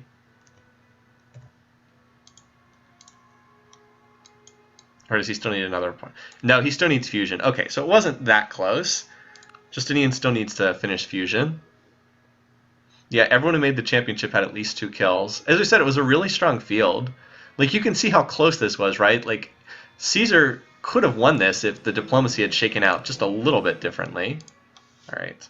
And if you're curious, oh my God, look how close Stalin was to winning by domination, right? 57%, 58%. Not far off, right? Not too far off. If Justinian had been able to get just a little bit more territory, he might have been able to pull off this space race. Or, you know, if Caesar had attacked Stalin, I think Justinian wins the space race. Like, I think it was that close. I really do think it was that close. The shipper's going to arrive. We'll get the exact date. I believe it's turn 319. We'll just get a quick check on that. Stalin. 1898, which I believe is turn 319, because I think they're advancing 2 turns per year, right? Or 2 years per turn right now. Excuse me. So again, don't anticipate anything happening these last couple turns, but who really knows? Caesar will probably win next year, the way things are going, maybe. Looks like a silhouette of a vulture's head. A little bit, like the beak and then feathers or whatever. Something like that. Yeah, Stalin got pretty close to winning both by domination and reasonably close to winning by culture. Like this is still reasonably early as far as finish dates go. Give him another 30 turns and he'd be close to winning by culture. So now the world's finally like repairing and resting up. The fallout's being scrubbed away on some of these tiles anyway. Everyone's like trying to get back. He's building wealth. He's building wealth because there's no point in building research anymore. He already has already launched the spaceship. So Justinian just finished the last spaceship tech. He needs to build the 2 engines. There they are, Constantinople and Thessalonica. But he would be stuck in a situation right now where he would launch with 1 engine and have a slower launch date. So he was about 10 to 12 turns behind Stalin on his spaceship. Still, not that far behind, though. Still, we got to give credit where credit's due. Stalin just really surprised us. His wars were very well timed throughout this game. He was at peace for most of the game, but like when he went to war, it really mattered. So this should be it. This turn here. So I'm not going to score very well for this game, but it was a fascinating championship game nonetheless. Really surprising. So there's the Diplo victory, but you get your message. Stalin has won a space race victory. So congratulations, Stalin is our winner for Season 3. Very unexpected. You would not think his traits are ones that pertain well to these games. Aggressive, industrious. Pretty lousy traits, but he made it work. And the Russian Civ we've shown the Russian Civ is very good at AI Survivor. So yes, Stalin did get the kill on Julius Caesar. All right, let's look at the replay, and then we'll see how the scoring competition shook out. Boy, it feels like a long time ago that Kublai was alive, right? So early expansion, Kublai does not expand very well. You know, Stalin didn't expand very well early either. I would not have pegged him with how poorly the game opened for him. But he did get... Yeah, he didn't get either of the barbed cities on his borders. Like right now, at this point in time in the game, I never would have thought Stalin would be someone who... Oh no, he got that barbed city, excuse me. And that may have helped him a lot. But I never would have thought that Stalin was going to emerge. I do think that being at peace for so long and staying out of the early wars ended up helping him. Because the early wars tended to be not very consequential for the most part, except for Kublai's territory. But he managed to let everyone else exhaust themselves against Mansa and then capture a good share of Mansa's territory at very little effort. And then after that, it was just picking good moments again to strike. Wow, boy, Mansa died fast, didn't he? And then like let Caesar exert a lot of effort against Pakal and then come in against Caesar and take these 2 cities. There's like little quiet, incremental, step-by-step gains. And I also think that getting the Statue of Liberty was... Excuse me, I think getting the Statue of Liberty was crucial because all those free specialists, like remember, gets a free specialist in every city. He has Sistine running, so he gets all that free culture to help him in border disputes. That really mattered. And then at the end here, we see that last war and Caesar just folds. Just run over by the 2 leaders. And at that point, Stalin just had so much more territory than Justinian. He was able to out-research him. So there you go, your space race victory for Stalin. Good stuff.